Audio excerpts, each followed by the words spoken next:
இயேசுவே உம்முடைய நாமத்தை மகிமைப்படுத்துகிறோம். அதற்காக நன்றி செலுத்துகிறோம். ஹல்லேலூயா. அந்த நாமம் இல்லை என்றால் நாங்கள் இல்லையப்பா.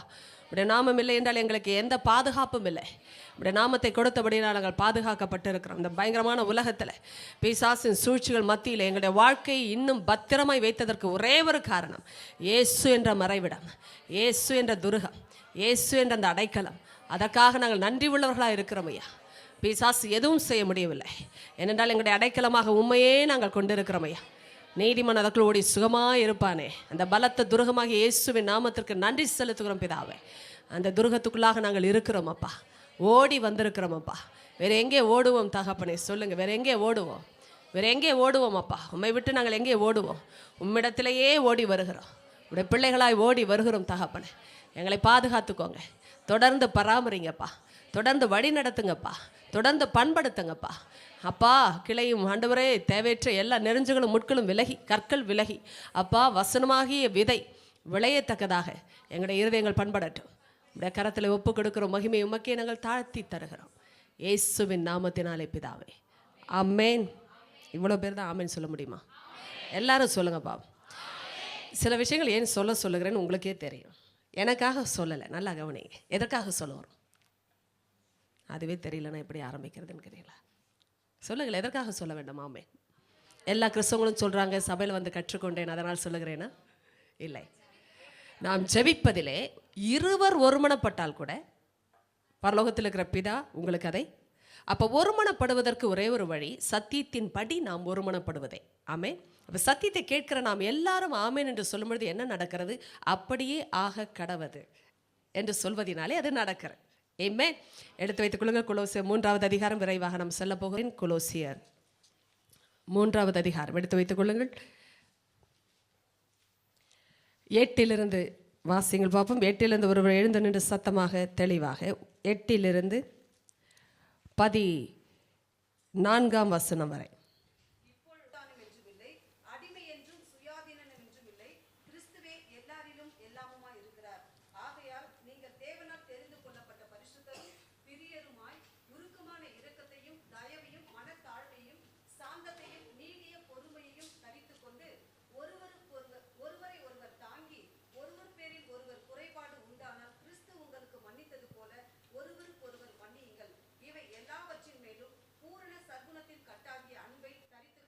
ஆமென். நன்றிம்மா. உட்காருங்க.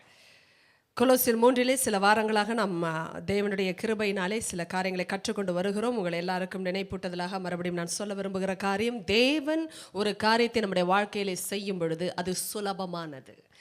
எது நமக்கு கடினமானதோ அது அவருக்கு சுலபமானது. நான் எப்படியே மாற்றி பேசுகிறேன், ஆனால் உங்களுக்கு புரிந்த சத்தியம். எது நமக்கு கடினமானதோ அது தேவனுக்கு சுலபமானது. ஒரு மருத்துவரோ மனுஷனோ தங்களுடைய சக்தியையோ யுக்தியையோ புத்தியையோ பயன்படுத்தி தரக்கூடிய ஒரு சுகத்தை மனிதர்களுக்கு தந்து விடலாம். ஆனால் ஆத்தும சுகத்தை, இருதயத்தின் சுகத்தை தேவன் மாத்திரமே தர முடியும். அதனால்தான் எது மனிதனுக்கு கடினமாக தோன்றுகிறதோ அந்த காரியத்தையே செய்து முடிக்க வந்தவர் இயேசு. தோன்றுகிற காரியங்கள் மட்டுமல்ல, மனிதனால் முடியாதவைகளை முடிய பண்ணும்படியே இயேசு வந்தார். இந்த சுவிசேஷத்தின் வல்லமையை நாம் எப்படிப்பட்டதான இரட்சகரை பெற்றிருக்கிறோம் என்பதை அறிய வேண்டும் என்றால் சத்தியம் இல்லாமல் இரட்சகரை அறிய முடியாது. அதனால்தான் உலகம் அறிகிற இயேசுவுக்கும் இயேசுவை அறிந்திருக்கிற தேவ பிள்ளைகளுக்கும் வித்தியாசம் உண்டு. எத்தனை பேர் புரிந்து கொள்ளுகிறீர்கள்? இயேசுவை அறிந்த என்று நான் சொல்லும்பொழுது இயேசுவை கேள்விப்படுகிற உலக மக்களுக்கும் இயேசுவை உண்மையாக தங்களுடைய வாழ்க்கையிலே ஆண்டவராக இரட்சகராக ஏற்றுக்கொண்ட தேவ பிள்ளைகளுக்கும் வித்தியாசம் உண்டு. என்ன வித்தியாசம்? நம்முடைய ஆவி உயிர்ப்பிக்கப்பட்டதா இருக்கிறது. கடந்த வாரத்தின் சத்தியம் தொடருகிறது, கவனித்து கேளுங்கள். நம்முடைய ஆவி உயிர்ப்பிக்கப்பட்டதா இருக்கிறது, அவர்களுடைய ஆவியோ செத்ததா இருக்கிறது. ஒரு நாளும் நீங்கள் நினைக்கக்கூடாது உலகத்தாருக்கு ஆவி இல்லை என்று. ஏனென்றால் ஆவி இல்லாமல் ஆத்துமா இல்லை. எத்தனை பேர் புரிந்து கொள்ளுகிறீர்கள்? ஆவி என்றால் இருதயம். இருதயத்தில் இருந்துதான் எல்லாமே புறப்படுகிறபடினாலே, இருதயத்தில் தான் தேவன் வாசமாய் இருக்க விரும்புகிறபடினாலே, இருதயமானதே அவருடைய சுவாசத்தினால் வந்தபடியினால். எத்தனை பேர் புரிந்து கொள்ளுகிறீர்கள்? நான் இதை சொல்லும் பொழுது ஆதியாகமம் 2:7 திருப்பி பார்க்க வேண்டிய அவசியங்கள் இல்லை. நன்றாய் கவனிக்க வேண்டும். தேவனுடைய சுவாசமே மனுஷனுக்குள் ஜீவனை கொண்டு வந்தபடினால் மனுஷன் ஜீவாத்துமாவானான். அப்படி என்றால் ஜீவனை உடைய ஆத்துமாவாய் மாறினான். நான். அப்படி என்றால் ஆத்துமாவுக்கு ஜீவனே ஆவி, அவருடைய சுவாசம். அப்படி என்றால் ஆத்துமா யார் என்றால் நான், நீங்கள். உண்மையான மனுஷன், உண்மையான மனுஷியே ஆத்துமா. அப்படி என்றால் ஆத்துமாவுக்கு ஜீவனை கொடுத்ததே அவருடைய சுவாசம். அந்த சுவாசமே என்னுடைய ஆவியாக மாறி இருக்கிறது. அப்படி என்றால் ஆவியை ஆத்துமாவை விட்டு பிரிப்பீர்கள் என்றால் அர்த்தத்தை இழக்கும். எத்தனை பேருக்கு புரிகிறது? ஆவியை ஆத்துமாவை விட்டு பிரிப்பீர்கள் என்றால் அர்த்தத்தை, பிரிப்பது என்றால் இன்னொரு அர்த்தத்திலும் பேசலாம். ஆவி செத்ததாய் இருக்கும் என்றால் ஆத்துமாவும் செத்ததாய் தான் இருக்கும். புரிந்து கொண்டீர்களா? ஏனென்றால் இரண்டுக்கும் இணைப்பே ஜீவன். ஆவியில் ஜீவன் இருக்கும் பொழுது ஆத்துமாவும் ஜீவனுடையதாய் இருக்கிறது. அப்படி என்றால் ஆவி பிழைத்திருக்கும் பொழுது நானும் பிழைத்திருக்கிறேன். எத்தனை பேருக்கு ஆத்துமா என்றால் அர்த்தம் இப்பொழுது விளங்குகிறது? ஆவி உயிரோடு இருக்கும் பொழுது நானும் உயிரோடு இருக்கிறேன். இதை மூன்றாவது விதத்தில் நான் விளக்க வேண்டும் என்றால், என் ஆவி உயிரோடு இருக்கிறது என்றால் என்ன அர்த்தம்? தேவனோடு உறவில் இருக்கிறது, தேவனோடு இணைந்திருக்கிறது, தேவனுடைய சத்தியத்தை பெறும்படியாய் பரிசுத்த ஆவியானவரை பெற்றிருக்கிறது. எத்தனை பேர் புரிந்து கொள்கிறீர்கள்? பரிசுத்த ஆவியானவரை உடைய இருதயம் ஆத்துமாவுக்கு ஜீவனை கொடுக்கிறது. அப்படி என்றால் எனக்கு ஜீவனை கொடுக்கிறது. இப்ப நீங்கள் சொல்லணும், உங்களுக்கு ஜீவனை கொடுக்கிறது.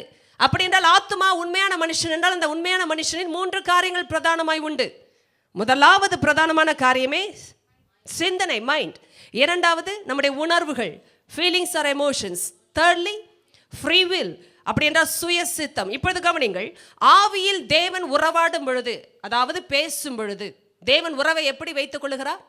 அவருடைய வார்த்தையிலே வைத்துக் கொள்ளுகிறார். நன்றாய் கவனிங்கள், தேவன் உறவை வைத்துக் கொள்வது சரீர நிலைமையில் அல்ல.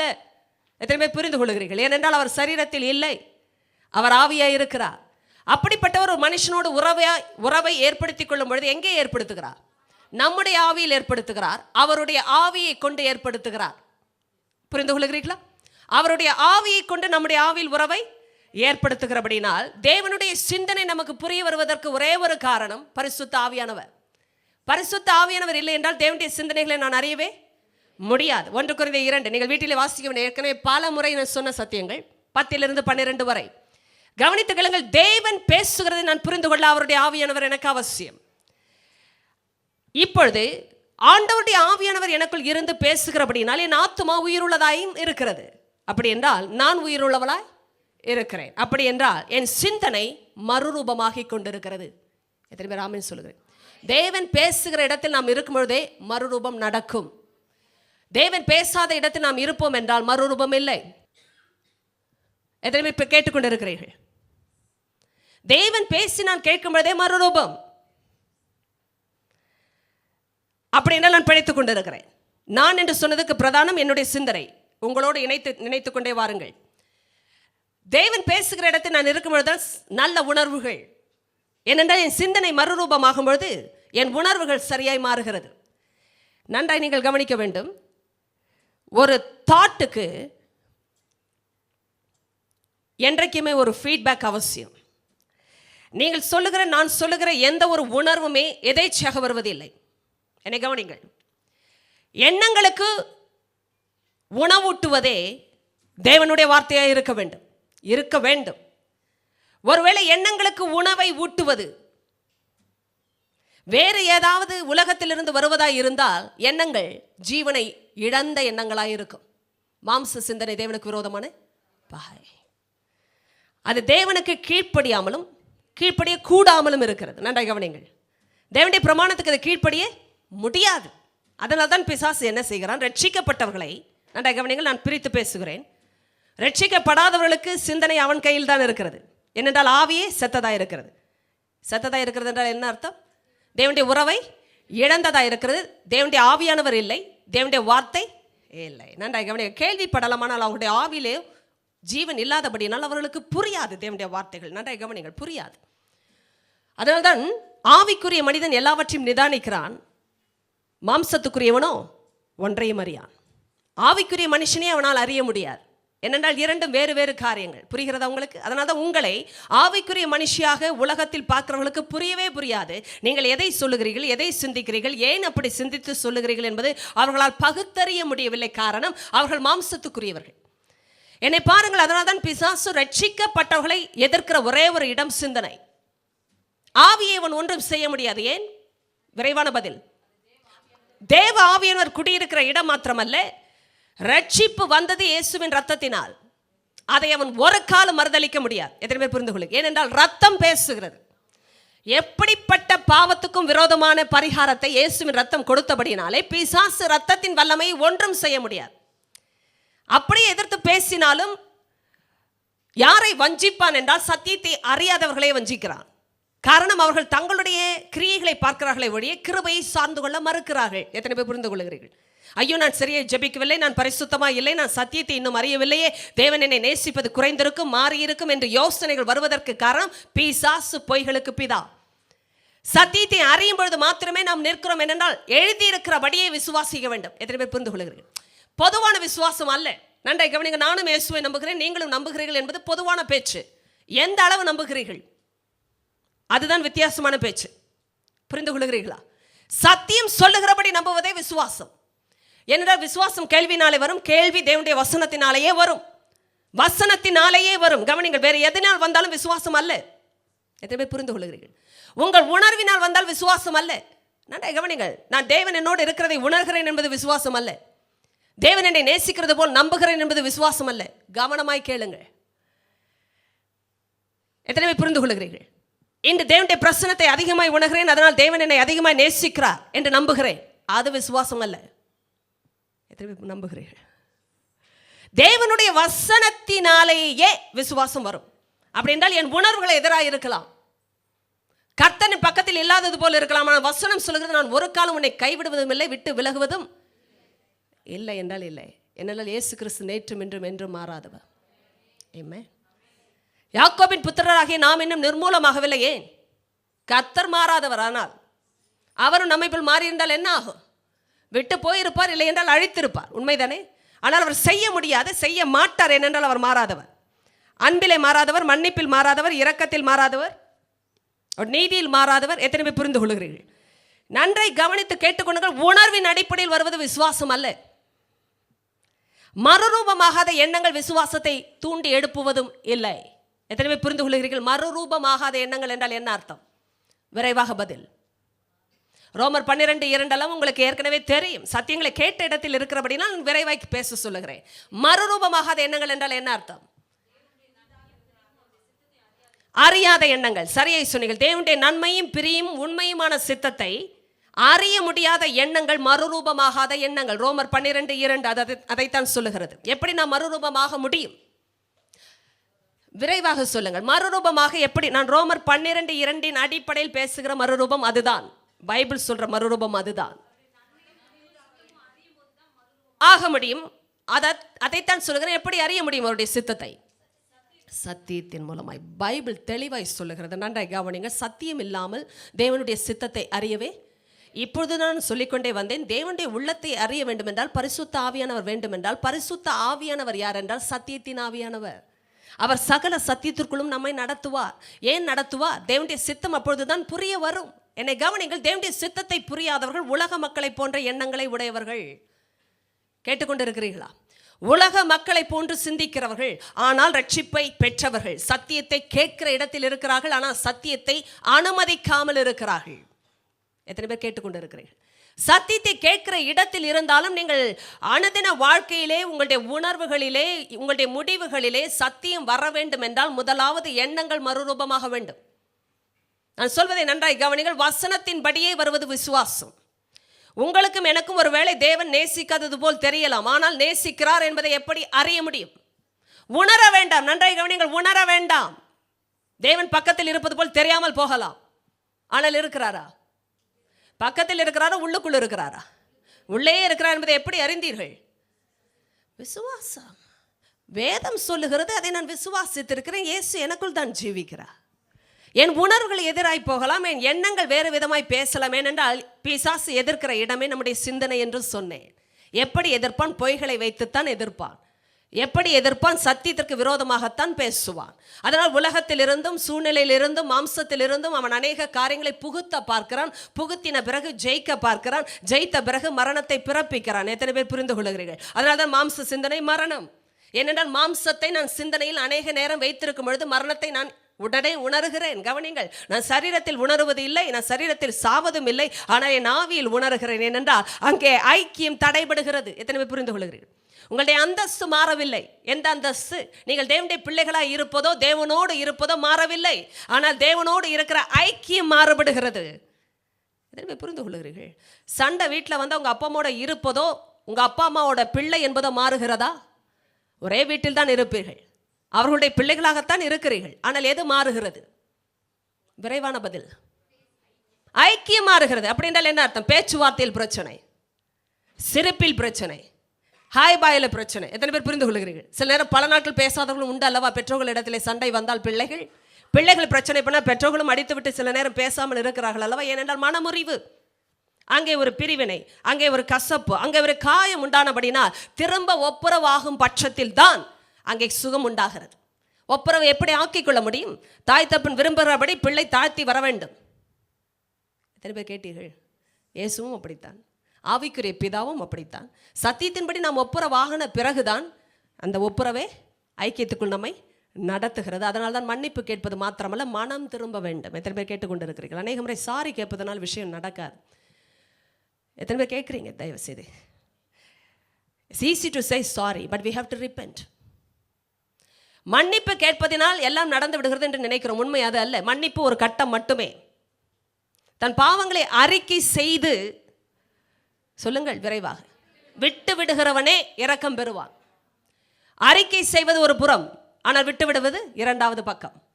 இதையும் செய்தால்தான் இரக்கம், இல்லையா? அதுதான் ஒப்புரவு, அதுதான் நமக்கு வர வேண்டிய ரெஸ்டோரேஷன். இப்பொழுது கவனியுங்கள், இந்த சத்தியத்தை கேட்டுக்கொண்டிருக்கிற தேவப்பிள்ளை, தேவனால் கூடின அந்த காரியம் மனுஷனால் கூடாத காரியம். எது தேவனால் கூடின காரியம்? நம்மை விடுதலை செய்வது. மனுஷனால் முடியாது. அதைத்தான் இன்னொரு வார்த்தையில் கொலோசியிலே பார்த்தோம். தரித்துக் கொள்வது என்ற காரியமே கடினமானதே என்றாலும் தேவனுக்கு அது சுலபமானது. அதனால் எனக்கு கடினமானதை அவர் செய்து காட்டினார். இப்போது அவரை விசுவாசித்தாலே போதும், நான் தரித்துக் கொள்கிறேன். யாரை? இயேசுவையே தரித்துக் கொண்டேன், புதிய மனுஷனையே தரித்துக் கொண்டேன். அப்படின்னா எனக்குள் மாற முடியாததை அவர் மாற்றிவிட்டார். ஆமென். கவனிங்கள், நான் பழைய மனிதனோடு புதிய மனிதனை தரித்துக் கொள்ளவே இல்லை. பழைய மனிதனையும் அவன் செய்கைகளையும் களைந்து போட்டு, என்றால் ஒரு ஆடையை களைந்து போட்டு புதிய ஆடையை தரித்துக் கொள்வது போலவே பழைய மனிதனை களைந்து போட்டு புதிய மனிதனை தரித்துக் கொண்டிருக்கிறீர்களே. அப்படின்ற பாஸ்டன்ஸ். எத்தனை பேர் புரிந்து கொள்ளுகிறீர்கள்? ஏற்கனவே தரித்து கொண்டு விட்டோம். அப்படின்னால் இன்று நாம் புதிய மனிதனாய் வாழ்ந்து கொண்டிருக்கிறோம். ஆமென். நான் ஏற்கனவே சொன்னேன், ஏதோ ஒரு மனிதன் என்று நினைக்காதீர்கள், நாமே அந்த மனிதர்கள், புதிய மனிதர்கள். ஆமென். நாமே இந்த புது சிருஷ்டிகள். அப்படி என்றால் நாம் ஏற்கனவே வாழ்ந்து கொண்டிருக்கிறோம் இந்த புதிய வாழ்க்கையை. இப்பொழுதோ சத்தியம் வர வர நம்முடைய புதிய வாழ்க்கைக்குரிய ருசியை கர்த்தர் என்ன செய்கிறார்? மாற்றி கொண்டிருக்கிறார். என்னை கவனித்து கேட்டுக்கொண்டே இருங்கள். நம்முடைய புதிய சுபாவம் இப்பொழுது செயல்பட ஆரம்பித்தபடியினால் தான், ஆரம்பித்தபடியினால் என்று சொன்னேன், ஆரம்பிக்க போகிறது என்று சொல்லவில்லை. ஏற்கனவே ஆரம்பித்தபடியினால் தான் நம்முடைய சுபாவமே அவரால் மாற்றப்பட்டபடியினால் தான். என்ன சுபாவம்? புது சிருஷ்டிக்கென்று ஒரு சுபாவம் உண்டு, புதிய மனிதனுக்கென்று ஒரு சுபாவம் உண்டு. இப்பொழுது இந்த மனிதன் எதை வாஞ்சிக்கிறான் தெரியுமா? சொல்லுங்கள், எதை வாஞ்சிக்கிறான்? விரைவான பதில்கள். வாஞ்சிக்கிறான் என்றால் எதை விரும்புகிறான்? சரியை சொன்னீர்கள். தேவனுக்கு பிரியமானதை. அப்படி என்றால் என்ன விடைகளை சொல்ல முடியும் நீங்கள்? தேவனுக்கு பிரியமானது என்றால் வேதத்திலிருந்தே சொல்லுங்கள். எதை அவன் விரும்புகிறான்? அன்பு, பரிசுத்தம், தேவனுடைய நீதி. இங்கிருந்தே பேசுவீர்களே. 10வது வசனத்திலிருந்து, தன்னை சிருஷ்டித்தவருடைய சாயலுக்குப்பாய் பூரண அறிவடையும்படி புதிதாக்கப்பட்ட புதிய மனிதன். நன்றாய் கவனிங்கள். தேவன் நமக்கு கொடுத்தது எதுவுமே தேவனால் வந்தது. எத்தனை பேர் நம்புகிறீர்கள்? சொல்லுங்கள், தேவன் எனக்கு கொடுத்தது தேவனால் வந்தது. நீங்கள் அறிக்கை செய்யும்போது வல்லமையை கவனிக்கிறீர்களா? உங்கள் காதுகள் கேட்கும்போது நீங்கள் மறக்கவே மாட்டீர்கள். நீங்கள் வெறுமையாக பெற்றுக்கொண்டு ஆமென் சொல்வதையும் தாண்டி நீங்கள் அறிக்கை செய்து பாருங்கள், உங்களுக்குள் பதிந்து விடும். அதனால் தான் பேச சொல்லுகிறேன். ஆமென். உங்களுக்குள் வந்தது தேவனால் வந்தது. அப்படி என்றால் தேவனே அந்த சுபாவத்தை ஏற்கனவே, அந்த மனுஷனுக்குரிய சுபாவத்தை ஏற்கனவே அந்த மனிதனுக்குள் புகுத்தினவராகவே உங்களுக்கும் எனக்கும் அந்த தரிப்பை கொடுத்திருக்கிறார். அப்படி என்றால் இப்பொழுது நீங்கள் விரும்புகிறதே தேவனுடைய விருப்பமாக இருக்கும். எதனை புரிந்து கொள்கிறீர்கள்? நான் பல வாரங்களுக்கு முன்பாக சொன்ன ஒரு காரியம், பரிசுத்த வாழ்க்கை என்பது போட்டுக்கொள்ளுகிற வாழ்க்கை அல்ல, இதை இயல்பாகவே காட்டுகிற வாழ்க்கை. நான் சொன்னேன் இயல்பாகவே. ஏனென்றால் நம்முடைய சுபாவம் அப்படி. புரிந்து கொள்கிறீர்களா? நடிக்கிறது தான் கடினம், வாழ்வது சுலபம். நடிப்பது ஆண்டவர் வாழ வைத்திருக்கிறார் இன்றைக்கு உங்களை புதிய மனிதனாய், புதிய மனுஷியாய். அதனால் புதிய மனிதனுக்குரிய சுபாவத்தை தான் நீங்கள் தேடுவீர்கள். ஏன் சோகமும் துக்கமும் பாரமும் வருகிறது தெரியுமா? ஒரு தேவ பிள்ளைக்கு சுபாவத்துக்கு விரோதமான பிரச்சனைகள் வரும்பொழுது. எத்தனை பேர் கேட்டீர்கள்? முன்பு செய்த பொழுது நாம் அப்படி துக்கப்படவே இல்லை. எத்தனை பேர் இப்படி ஒப்பிட்டு பார்க்க முடியும்? ரட்சிப்புக்கு முன்பாக இதே தவறைத்தான் செய்தோம், இதே பாவத்தை தான் செய்தோம். யாராவது துக்கப்பட்டோமா? சந்தோஷப்பட்டோம். இன்னும் சொல்லப்போனால் மற்றவர்களை செய்ய தூண்டினோம், சேர்ந்து சிரித்தோம். எத்தனை பேர் புரிந்து கொள்கிறீர்கள்? சேர்ந்து ஓடினோம், சேர்ந்து இளைப்பாறினோம், சேர்ந்து காரியங்களை செய்தோம். ஏனென்றால் அந்த வாழ்க்கையிலே அந்த குத்துகிற விஷயமோ நிச்சயமோ, அதாவது நிச்சயம் என்ற வார்த்தைக்கு ஆங்கிலத்தில் கன்விக்ஷன், இதெல்லாம் நமக்கு கொடுக்க பரிசுத்த ஆவியானவர் உள்ளே இல்லை. மரித்த ஒரு வாழ்க்கை, எல்லாமே இருள். புரிகிறதா? அன்று பாதிக்காத விஷயங்கள் இன்று ஏன் பாதிக்கிறது? நன்றாய் சொல்லுங்கள், இன்று ஏன் பாதிக்கிறது? வெளிச்சம் வந்து விட்டது, ஆவியானவர் நமக்குள்ள இருக்கிறார். வேறு ஏதாவது நான் பேசின வார்த்தையிலிருந்து சொல்ல யாராவது உண்டோ இந்த பகுதியில்? ஏன் அன்று பாதிக்காதது இன்று பாதிக்கிறது? யாராவது இந்த சைடிலிருந்து சொல்லுங்க, விரைவாக சொல்லுங்கம்மா, சத்தமாக பேசுங்க, தவறு இல்லை. We put on a new self. இப்பொழுது புதிய மனிதனை தரித்துக் கொண்டிருக்கிறோமே. பழைய மனிதனுடைய செய்கைகள் வரும்பொழுது என்ன ஆகும்? மனது வாதிக்கப்படும். எத்தனை பேர் புரிந்து கொள்கிறீர்கள்? மனது பழைய மனிதனாய் இருந்தால் செய்யலாம், பழைய மனிதன் இல்லையே. எத்தனை பேர் புரிந்து கொள்கிறீர்கள்? புதிய மனிதனை தரித்துக் கொண்டிருக்கிறேனே. ஏனென்றால் கிறிஸ்துவை நான் இயேசுவை ரட்சகரே என்று அழைத்த பொழுதே என்னுடைய வாழ்க்கைக்கு அவர் கடந்து வந்து விட்டார் பரிசுத்த ஆவியானவரோடு. என்ன நடக்கும்? நான் புது சிருஷ்டியாய் மாறி இருக்கிறேன். பழையவைகள் எல்லாம் ஒழிந்து போயின. எல்லாம் இது உண்மையா பொய்யா? உண்மை என்றால் அதுதான் உண்மையிலும் உண்மை. ஏனென்றால் என்று உணர்வதே அதற்கு சாட்சி. இல்லைன்றால் உணரக்கூட மாட்டோம். எத்தனை புரிந்து கொள்கிறீர்கள்? இந்த உணர்கிறோம். ஏன் தவறை உணர்கிறோம், பிரச்சனையை உணர்கிறோம், பாரத்தை அறிகிறோம், கடினத்தை கூட உணர்கிறோம். நான் கடினப்பட்டால் கூட எனக்கு தெரியும். எத்தனை பேருக்கு தெரிகிறது? பாவத்துக்கு விரோதமாய் நாம் யுத்தம் செய்யாமலும் போராடாமலும் விட்டு கொடுத்தால் நமக்கு தெரியுதா? தெரிய வரவில்லையா? சொல்லுங்கள். தெரிகிறது. தெரியாமல் நான் செய்தேன் என்று யாருமே முடியாது. ஏன் தெரிய வந்தது? பரிசுத்த ஆவியானவர் சொல்லிக் கொடுக்கிறார். ஏனென்றால் வேற ரூபத்தின் எஜமான். இதை போன வாரம் சொன்னேன்னா, we got a new leader, we got a new taste. எத்தனை பேருக்கு சொன்னேன்? நமக்கு புதிய எஜமான் வந்தபடினா சொல்லிக் கொடுக்கிற காரியங்கள் புதிய காரியங்களாகத்தான் இருக்க வேண்டும்.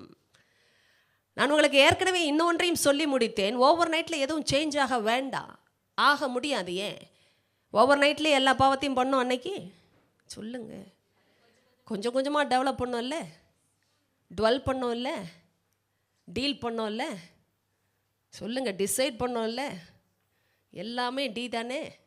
டிசைர் பண்ணோம்ல, நம்மையே டெஸ்ட்ராய் பண்ணிக்கிட்டோம்ல. இன்றைக்கி மட்டும் பில்ட் பண்ணும்போது அப்படியே ஓவர் நைட்டு நடக்கணுமா? நடக்க வேண்டாம், ஆனால் பில்ட் பண்ணணும்ல, அதையும் சொல்லிடுறேன். அப்போ பில்ட் பண்ண வேணாம் சிஸ்டர், 10 வருஷத்துக்கு ஆற போடுற லைஃப்னா காணாமல் போயிடுவோம். உண்மை தானே? அன்னைக்கு டைம் எடுத்து பில்ட் பண்ண மாதிரி இன்றைக்கும் பில்ட் பண்ணணும்ல. என்ன கவனிங்க, அதனால தான் உட்கார்ந்துருக்கிறீர்கள், அதனால தான் சத்தியத்தை கேட்கிறீர்கள், அதனால தான் நீங்கள் மற்றவர்களுக்கு போதிக்க வேண்டிய உத்தரவாதத்திலும் இருக்கிறீர்கள். You are accountable to teach somebody all these truths because you are receiving this truth here. எத்தனை பேர் கேட்டீர்கள்? நீங்கள் கேட்கலன்னா பரவாயில்ல, கேட்டுட்டீங்கன்னா உங்களுக்கு உத்தரவாதம் இருக்குன்னு அர்த்தம். கேட்கலன்னா தெரியாது, தெரியாவிட்டால் உங்களுக்கு உத்தரவாதம் இல்லை. ஆனால் தெரிந்து விட்டது என்றால் நீங்கள் சொல்லித்தர வேண்டும். எத்தனை பேர் புரிந்து கொள்ளுகிறீர்கள்? ஓவர் நைட் எதையுமே நம்ம பில்ட் பண்ணல, ஆனால் டைம் எடுத்து பில்ட் பண்ண மாதிரி தான் சத்தியமும். நேரம் எடுத்து நம்ம கட்டணும் நம்ம வாழ்க்கையை, இந்த புதிய வாழ்க்கையை, இந்த புதிய சுபாவத்தை, இந்த புதிய மனுஷனுக்குரிய அந்த ருசியை நேரம் எடுத்து நாம் வளர்க்க வேண்டும். எத்தனை பேர் கேட்கிறீர்கள்? அதனால் தான் ஓவர் நைட்டில் நான் மாற மாட்டேன், ஆனால் மாறிக்கொண்டு இருக்கிறேன். எத்தனை பேர் கேட்டுக்கொண்டு இருக்கிறீர்கள்? ஓவர் நைட் நான் மாற மாட்டேன், ஆனால் மாறிக்கொண்டு இருக்கிறேன். ஏனென்றால் ஒவ்வொரு நாளும் நான் முயற்சிக்கிறேன், ஒவ்வொரு நாளும் புதிய மனுஷனுக்குரிய காரியங்களை நான் தேடுகிறேன். ஏனென்றால் அப்படி தேடினால்தான் நான் பிழைக்கிறேன். எத்தனை பேர் அந்த பிழைப்பை உணர்கிறீர்கள்? இல்லை என்றால் பிழைக்க முடியல, நமக்கு அது தெரிய வருகிறது அல்லவா? எத்தனை பேர் ஆமோதிக்கிறீர்கள்? உண்மைதானே? பிழையே அந்த பழைய மனுஷனுக்குரிய காரியங்கள் போனது, செத்து போனது. இன்று புதிய மனிதனுக்குரிய காரியங்கள் பிழைத்திருக்க வேண்டும் என்றால் அதற்குரிய காரியங்களை நான் செய்தால் தான் பிழைக்கிறேன். நீங்கள் செய்யாமல் இருந்து பாருங்கள், ஒரு நாள் அன்றைக்கு நாள் போச்சு தெரியுமா? மனநிலைமை, உணர்வு, முடிவு எல்லாமே குழப்பம், எல்லாமே மரணம், எல்லாமே மனவேதனை. இன்னும் சொல்லப்போனால் ப்ரொடக்டிவாக ஒன்றையுமே செய்திருக்க மாட்டோம். எத்தனை பேருக்கு தெரிகிறது? உருப்படைய செய்திருக்க மாட்டோம், உருப்படைய வாழ்ந்திருக்க மாட்டோம். காரணம், உருப்பட வைத்ததே இயேசு என்றால், அவருடைய சத்தியம் என்றால், சத்தியம் இல்லாமல் ஒரு நாள் உலகத்துக்குரிய எண்ணத்தோடு வாழ்ந்து பாருங்க, உங்களுக்கு எனக்கு ரிசல்ட் தெரியும். You can't deny the truth. You know the experience of having this sin on the inside. It produces death. மரணத்தை கொடுக்கிற பாவத்தின் விளைவு என்ன நமக்கு தெரியும். ஏற்கனவே வாழ்ந்தவர்கள் பாவத்தில், மரணத்திலே இருந்தவர்கள், ஆனால் மரணம் என்று அறியல. இன்றைக்கு மரணத்தை வித்தியாசப்படுத்தினதே ஜீவன். நீங்கள் சொன்னது போல இருளை காட்டி கொடுப்பதே வெளிச்சம். உண்மைதானே? எல்லாம் கண்ணை கொஞ்சம் மூடுங்க சொல்கிறேன். இயேசுவின் அதிகாரமுள்ள நாமத்தில் ராஜா, இந்த ராத்திரி வேளையிலே சத்தியத்தை கெடுக்க வருகிற குழிநரிகளையும் எதிரான பிசாசின் வல்லமைகளையும் நான் உயிர்த்தெழுந்த இயேசுவின் நாமத்திலே சபித்து கட்டி பாதாளத்திற்கு அனுப்புகிறேன். கடனித்திரையின் ஆவிகள், சோர்வை சிந்தனையை சிதறடிக்கிற ஆவிகள் இயேசுவின் நாமத்திலே கட்டப்பட்டு பாதாளத்திற்கு போகட்டும். I release your people to listen to your truth and to abide by the truth in Jesus name. Amen. Hallelujah. இப்போ அட்மாஸ்பியர் கிளியர் ஆகிட்டு இருக்குது. எனக்கு நல்லா தெரியும், வசனம் வந்துச்சுனாலே ஆடுவான் பிசாசு, இல்லை நம்மையும் அசைக்க பார்ப்பான். இதில் ஏமாந்து போகிற கூட்டம் சிலர் இருக்கிறாங்க. சோர்வு களைப்புலாம் இங்கே தான், வீட்டுக்கு போனால் வருமானு பார்க்கலாம், போகிற வழியிலே போயிடும். இல்லை நேச்சுரல்னு நினைக்காதீங்க. certain things are not natural. அதனால் தான் சத்தியத்தை வாங்க உங்களையே பிசாசு என்ன செய்வான்? தடை செய்ய பார்ப்பான். அதனால் தான் நீங்கள் விசேஷமானவள். இந்த விசேஷம் எத்தனை பேருக்கு புரியுது? எல்லாம் ஆப்போசிட்டாகவே பேசி பிசாசை குழப்பி வச்சுருக்கிறான். பாரு, நீ ஒன்றுக்கும் உதவாத ஆள், உனக்கு எதாவது கொடுத்து பிரயோஜனம் இருக்கான்னு அவன் பேசிகிட்டு இருக்கான், அதையும் நீங்கள் நம்பிக்கிட்டு இருக்கீங்க. உங்ககிட்ட வரது பிரயோஜனம் என்று அவனுக்கு தெரிந்தபடினால்தான் எதிர்க்கிறான், எதிராகவே பேசுகிறான். நீங்கள் புரிந்து கொண்டு தொடர்ந்து வாருங்கள், அலர்ட்டாக வாங்க, அலர்ட்டாக போங்க. ஏன்னா உங்களுக்கு வர்ற விஷயம் அப்படிப்பட்ட விஷயம். எத்தனை பேர் கேட்டீர்கள்? கதை கேட்குற இடத்துல யார் வேணாலும் தூங்கலாம், இங்கே தூங்க விடக்கூடாது யாரையும். எத்தனை பேர் கேட்டீர்கள்? நீங்கள் தூங்கினா பக்கத்தில் இருக்கிற ஆள் தூங்குறது தெரியாதுல்ல. ஆனால் அலர்ட்டாக இருக்கிறவங்க 4 விஷயத்தை பார்ப்பாங்க. கண்ணு சுத்த வேண்டாம், ஆவியில் எல்லாம் தெரிய வரும். எத்தனை பேர் புரிகிறது? அதனால் எல்லா சரிவு சோர்வை தாண்டி வந்திருக்கிறீர்கள். தேவன் உங்களை பலப்படுத்தி நிச்சயமாக என்ன செய்வார்? வல்லமையாய் நிறுத்துவார் என்பதில் சந்தேகமே இல்லை. ஆமென். இப்பொழுது எதை சொன்னேன்? தூக்கத்தில் போயிடுச்சுன்றீங்களா சிஸ்டர்? சொல்லுங்கள், எதை சொன்னேன்? சத்தியம் நம்மை வாழ வைக்கும் என்றால், பிழைக்க வைக்கும் என்றால் சத்தியத்தை தான் என்ன செய்ய வேண்டும்? நாம் கேட்டுக்கொண்டே இருக்க வேண்டும். நான் நன்றை சொல்லுகிற முக்கியமான இன்னொரு விஷயம், எதை கேட்க வேண்டும் என்று முடிவு செய்கிற ஒரு நபர் எதை கேட்கக்கூடாது என்பதையும் முடிவு செய்ய வேண்டும். உண்மைதானே? இங்கு நீங்கள் இதை கேட்க வேண்டும் என்று முடிவு செய்து வந்த உங்களை எதை கேட்கக்கூடாதோ அதை கேட்கிற இடத்திற்கு பிசாசு அனுப்புவான். ஆனால் போயிடலாமா? முதல்ல தான் அனுப்பிட்டு இருந்தேன், இப்போ இஷ்டமாக நான் வாழ்கிறது. சொல்லுங்கள். I am not obligated anymore to live in the sinful nature. Who said so? Paul. I am no longer obligated to live in the sinful nature. Obligation என்ன அர்த்தம் தெரியுமா? கடன் பட்டிருக்கிறது. கடன் பட்டிருக்கிறது. இந்த கடன் கொடுத்தவன் வந்து கேட்குற மாதிரி நீ என்ன கேட்குறன்றார் பவுல். மாம்சத்தில் வாழறதுக்கு நான் கடனாளி. ரோமர் 8 சொன்னார் பவுல், மாம்சத்தின்படி பிழைத்திருப்பதற்கு நான் மாம்சத்தின் கடனாளி அல்ல. முதல்ல நான் கடன் பட்டிருந்தேன், ஏன்னா உங்ககிட்ட இருந்து நிறைய வாங்கி இருந்தேன், நீயும் கொடுத்திருந்த, அதனால் கேட்டேன், கொடுக்க வேண்டியதாக இருந்தது. 2 பேருக்குள்ள ஒப்பந்தம் இருந்தது, உறவு இருந்தது. ஆனால் இன்றோ உன்னுடைய அடிமைத்தனத்திலிருந்து ஆண்டவர் என்னை விடுதலையாக்கி விட்டார். மறுபடியும் வந்து நீ என்னை அடிமைத்தனத்திற்கு இழுப்பதற்கு நான் உனக்கு கடனாளி அல்ல. அதுதான் அர்த்தம். எத்தனை பேர் புரிந்து கொண்டீர்கள்? பவுல் சொல்கிற அந்த அர்த்தத்தை விளக்கி சொல்லுகிறான். நான் ஒரு நாளும் உனக்கு கடனாளி இல்லைப்பா, நீ எதுக்கு வந்து கேட்குற? மாம்சத்தின்படி வாழ்வதற்கு, உன்னுடைய பிழைப்பை பிழைப்பதற்கு எனக்கு இன்னைக்கு அவசியமே இல்லை. முதல்ல இருந்தது, இனிமே அதுதான் இன்னைக்கு கிறிஸ்தவனுடைய பேச்சு. பிசாசு எடுக்கிற காரியங்களுக்கெல்லாம் எடுக்கப்பட முடியாது என்று தீர்மானம் செய்து பாருங்கள். உங்களுடைய சுபாவத்தோடைய முயற்சி அதுதான். எத்தனை புரிந்து கொள்கிறீர்கள்? உங்கள் சுபாவமே முயற்சிக்கிற விதம் வேற தெரியுமா? ஏன்னா you are a new person today, you are a new creation. All things have passed away. பழைய காரியங்கள் ஓடிட்டு ஒரு புதிய சிருஷ்டியாக இருக்கிற ஆளுக்கு ஒரு புது முயற்சி உண்டு. எத்தனை பேர் விசுவாசிக்கிறீர்கள்? பழைய மனுஷன் ஒரு பழைய முயற்சியில் வாழ்ந்தான், அதுக்கெனே ஒரு முயற்சிகள் இருக்க போய் தான் இந்த பழைய அடிமைத்தனங்கள் செய்கைகள் நம்மை மேற்கொண்டது. எத்தனை பேர் கேட்டுக்கொண்டு இருக்கிறீர்கள்? ஆனால் இன்று புதிய மனுஷனுக்கு ஒரு புதிய முயற்சிகள் உண்டு. கவனிங்கள். ஆனால் தான் புது காரியங்களை கேட்க வேண்டும் என்றால் பழைய காரியங்களை எரேஸ் பண்ணணும். கரெக்டு தானே? நான் கேட்குறேன், ஸ்லேட்டில் ஏற்கனவே எழுதியிருந்தா திரும்பி எழுதி என்ன பிரயோஜனம்? நான் புதுசாக எழுதுகிறேன் சிஸ்டர்னு சொன்னால் பார்க்குறவங்களுக்கே கண்ணு போயிடும். உண்மைதானே? படிக்கிறவங்களுக்கு மைண்டும் போயிடும். எல்லாம் கிறுக்கல். ஏற்கனவே எழுதின மேல் திரும்ப புதிதாக எழுதுகிறேன் என்றால் என்ன பிரயோஜனம்? நான் எழுதினது புதிது, ஆனால் எழுதின இடம் பழையது. ஒரு ஸ்லேட்டில் புதுசாக எழுதி காட்டணும்னா பழசெல்லாம் அழிக்கணும். அது கொஞ்சம் டேஸ்ட் நல்லா இருக்கு, பார்க்க நல்லா இருக்கு, ஐயோ என்ன அழகான கோலம்னா என்ன செய்யறது? நம்ம வாழ்க்கையே கோலமாயிடும், அலங்கோலம். என்னை கவனித்துக் கொண்டிருங்கள். பழையதை அழிப்பதும் தேவனுடைய போதனை. கேட்டீர்களா? பழையதை அழிப்பதும் தேவனுடைய, அவர் தான் சொல்லி தருவார் எப்படி அழிக்கணும்னு. எத்தனை பேர் கேட்டீங்க? திரும்ப எழுதப்படாதபடி அழிக்கிறவர் அவர் தான். ஆமே. திரும்ப முளைக்காதபடி பிடுங்குகிறவரும் அவர் தான். திரும்ப கட்டக்கூடாதபடி இடிக்கிறவரும் அவர் தான். இதெல்லாம் படிக்க நல்லா இருக்குல்ல இப்போ? ஏன்னா எல்லாமே வசனம், நான் சொன்னது எல்லாம் வசனம். நன்றாக கவனிங்க. ஜெரமியாவில் வருது, ஊன்றவும் கட்டவை இடிக்கவும் அழிக்கவும் ஐயோ உன்னை தீர்க்கதரிசியாக ஏற்படுத்தேன். வெறும் கட்டுற வேலை மட்டும் இல்லை, இடிக்கிற வேலை இருக்குது உனக்கு. நீ பேசினா நான் இடிப்பேன் தராண்டவர். எத்தனை பேர் கேட்டீங்க? சிலதெல்லாம் இடிக்கிறதுக்கே அழைக்கப்பட்டோம். நம்ம மக்களை இல்லை, மனுஷரை அல்ல, பிசாசு செய்கிற காரியங்களை. கேட்டீர்களா? இப்போ என்னை கவனித்து கேளுங்கள். ஆண்டவர் சொன்ன இந்த அதிகாரத்தில் தான் வல்லமை. சிலதை ஆண்டவர் சொல்லி தருகிற போதனையில் முக்கியமான முதலாவது அம்சம் பழையதை அழிக்கணும். பழையதை அழித்தாதான் புதியது உண்டாக முடியும். எத்தனை பேர் கேட்டுக்கொண்டு இருக்கிறீர்கள்? கேட்டீர்களா? இப்போ நம்ம பழையதை அழிக்கிறத எங்கே பார்த்தோம்? இதே சாப்டரில் பார்த்தோம். எத்தனை பேர் பார்த்தீங்க? திரும்ப பார்க்கலாமா? பார்ப்போம்.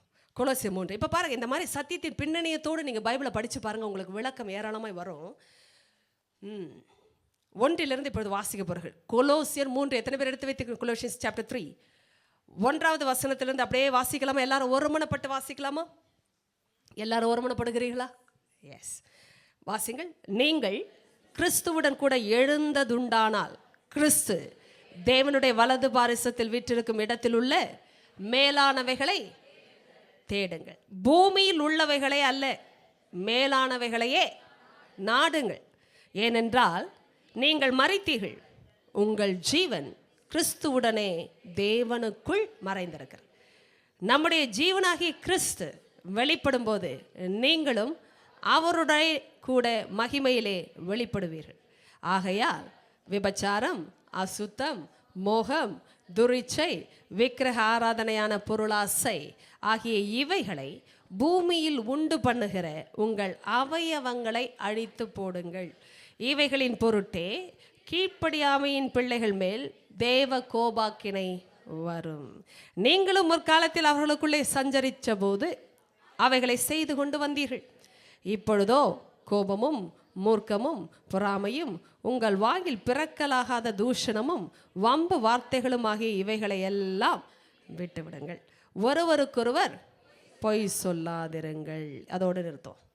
இத்தனையும் கட்டளை போல வந்திருக்கிறது அல்லவா? எல்லாமே செய்யாதிருங்கள், விட்டு விடுங்கள், போட்டு விடுங்கள், உதறி விடுங்கள் என்பது போன்ற கட்டளைக்குரிய அருமையான வார்த்தைகள். இப்பொழுது கவனியுங்கள். எனக்கு ஒரு ஆச்சரியம். நீங்கள் கிறிஸ்துவுடனே எழுந்ததுண்டானால், எத்தனை பேர் கிறிஸ்துவுடனே எழுந்திருக்கிறீர்கள்? எழுந்து இருக்கிறீர்கள். இனிமேல் எழும்ப போகிறீர்களா? எப்பொழுது எழுந்தீர்கள்? எப்படி நான் நம்புவது? இயேசுவோடு எப்படி எழுந்தீர்கள்? ஏற்றுக்கொண்டீர்கள், அது ஏற்றுக்கொண்டீர்கள். எப்பொழுது எழுந்தீர்கள்? எப்படி எழுந்தீர்கள் என்று கேட்கவில்லை, எப்பொழுது எழுந்தீர்கள் சொல்லுங்க. வார்த்தையினாலே எழுந்தீர்கள். நல்ல வார்த்தை. சத்தியத்தை அறியும் போதே எழுந்தீர்கள். அந்த சத்தியம் தான் எங்கே எழுதி இருக்கிறது?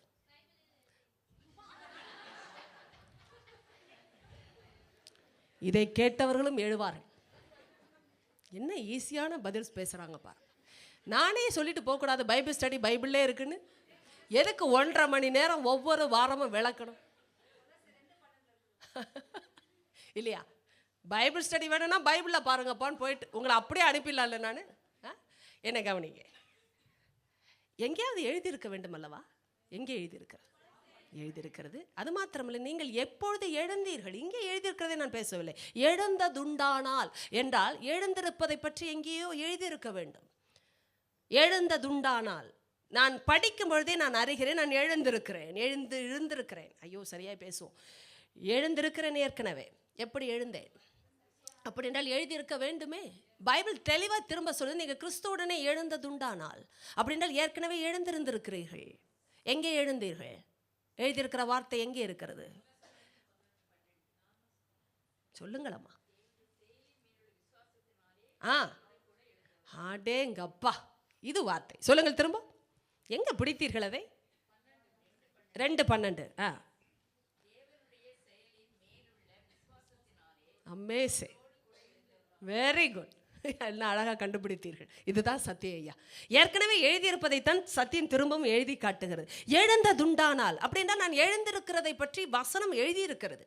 அதை நான் வாசித்திருக்கிறேன், நான் அறிந்திருக்கிறேன். சும்மா ஞானஸ்தானம் எடுக்கவில்லை. கவனிங்கள், இங்கே இருக்கிறவர்கள் யாரோ ஒருவர் சொன்னதினால் ஞானஸ்தானம் எடுத்தீர்களோ? உங்களுக்கென்று ஞானஸ்தான வகுப்பு கொடுக்கப்பட்டது. ஏன் ஞானஸ்தானம் அவசியம்? எதற்காக ஞானஸ்தானத்திற்கு கீழ்ப்படிய வேண்டும்? ஞானஸ்நானம் என்றால் என்ன அர்த்தம்? ஞானஸ்நானம் ஒரு மனுஷனுக்கு என்ன செய்யும், எதை செய்யாது? எல்லாம் கேட்டீர்களா? கேட்ட பிறகுதான் ஞானஸ்நானம். ஏனென்றால் ஞானம் வந்த பிறகுதான் ஸ்நானம். ஞானஸ்நானம் எடுப்பதினாலே ஞானம் வராது. ஞானம் வந்ததினாலே தான் ஸ்நானம் வர வேண்டும். அதனால தான் ரட்சிக்கப்பட்டவர்களுக்கே ஞான ஸ்நானம். ஞான ஸ்நானம் யாரையும் ரட்சிக்காது. எத்தனை பேர் புரிந்து கொள்கிறீர்கள் வித்தியாசம்? யார் இடத்துலையா போய் நீங்கள் ரட்சிக்கப்படணும்னா ஞானஸ்நானம் எடுங்கள்னு சொல்லாதீங்க. கேட்டிங்களா? ஞானஸ்நானம் எடுத்தால் தான் பரலோகம்லாம் பேசாதீங்க. பயங்கரமாக தான் இங்கேருந்து பேசுவேன். ஏன்னா பைபிள் சொல்கிற விதமே வேறு. சரியான விதத்தில் பேசணும். ஞானஸ்நானம் எடுத்தால் பரலோகம் பைபிள் சொல்லவே இல்லை. இயேசுவை ரட்சிக்கப்பட்ட அனுபவத்தை உடையவர்கள் தான் பரலோகத்திற்கு போகிறார்கள் என்றால் இயேசுவை ஏற்றுக்கொண்டால் தான் பரலோகம். ஆனால் ஏன் ஞானஸ்நானம்? இயேசுவே எல்லா நீதியும் நிறைவேற்றும்படியாக ஒரு பரிசுத்த தெய்வமே கட்டளைக்கு கீழ்ப்படிந்தார் என்றால் பரிசுத்தருக்கு பிள்ளையாக இருக்கிற நீங்களும் நானும் அவருடைய கட்டளைக்கு கீழ்ப்படிய வேண்டும்.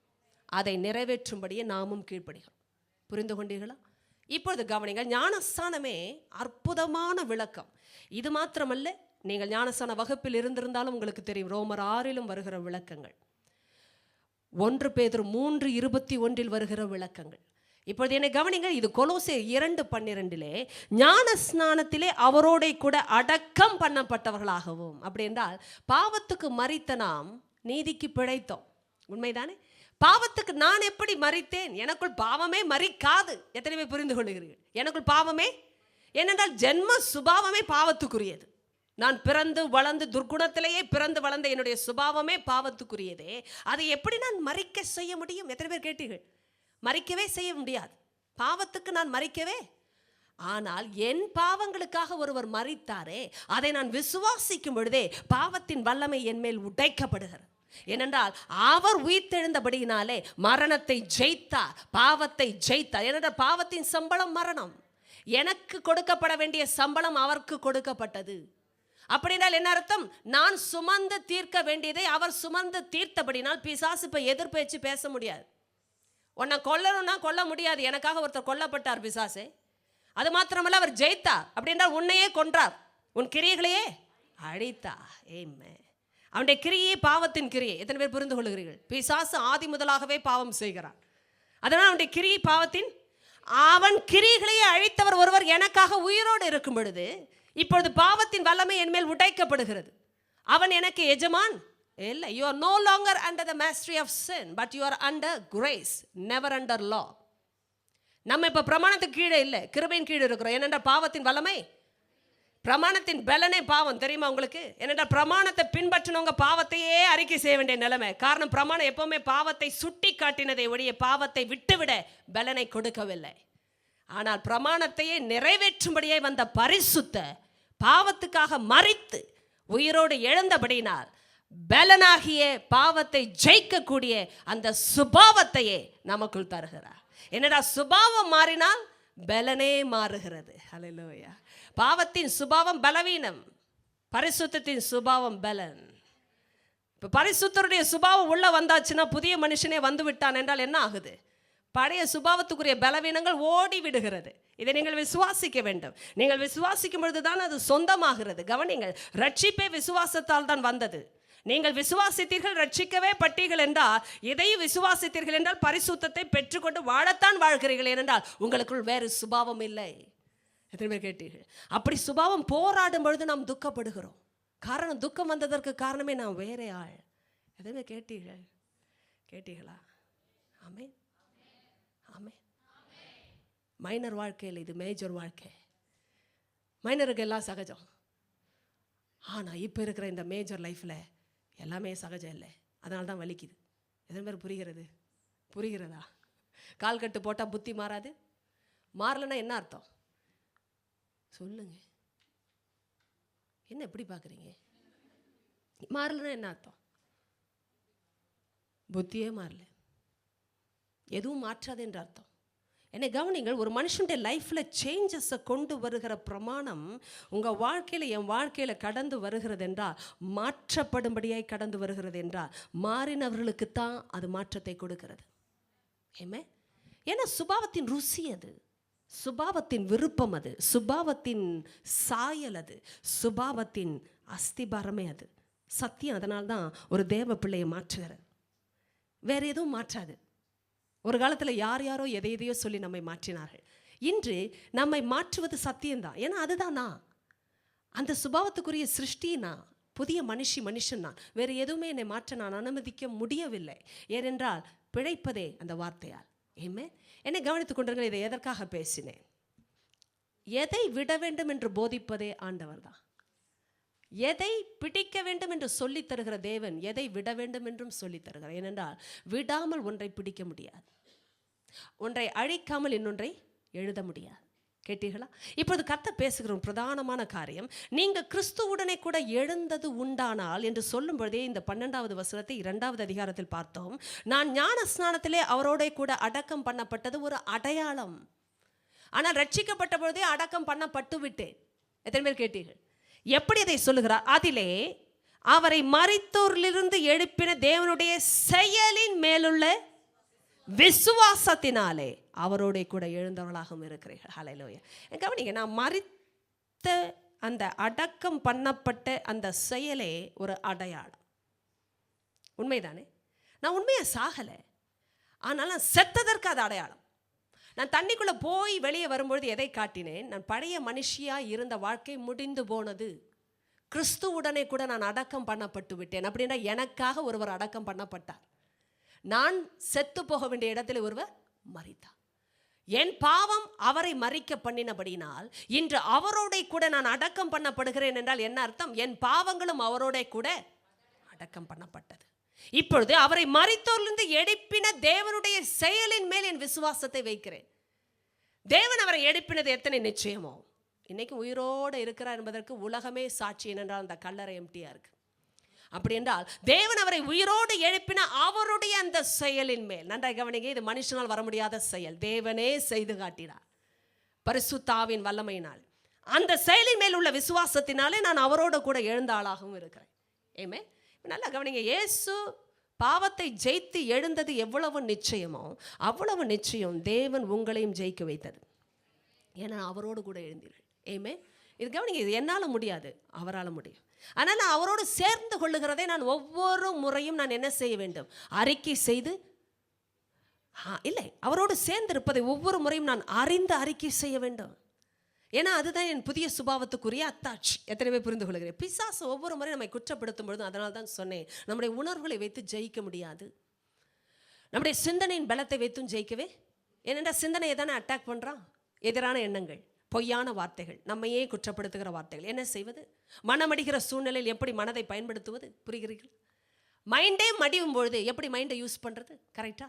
ஆனால் தேவனுடைய வார்த்தை செயல்படுகிற அந்த ஆவியில கர்த்தர் என்ன செய்கிறார்? சத்தியத்தை அனுப்பி கொண்டே இருக்கிறார்.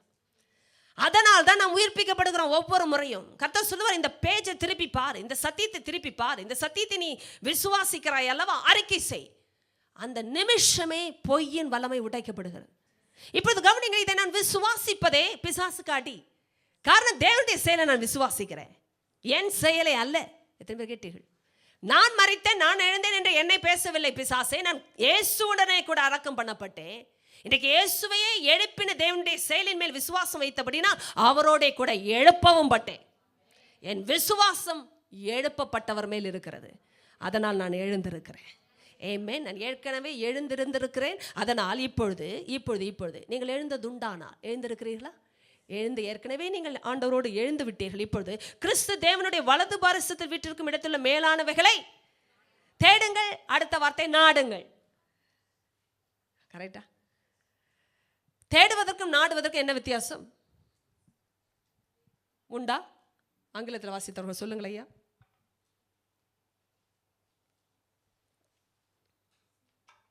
எல்லாமே சீக் தானப்பா. எங்கே தேடிக்கொண்டிருக்கிறீர்கள்? First and second scriptures in Colossians 3. என்ன நடக்கிறது இங்கே? வாசித்து சொல்லுங்கள். ஏதாவது வித்தியாசங்கள் வந்திருக்கதா என்று உண்மையாகவே கேட்கிறேன். எனக்கு தெரியவில்லை. தேடுங்கள், நாடுங்கள்.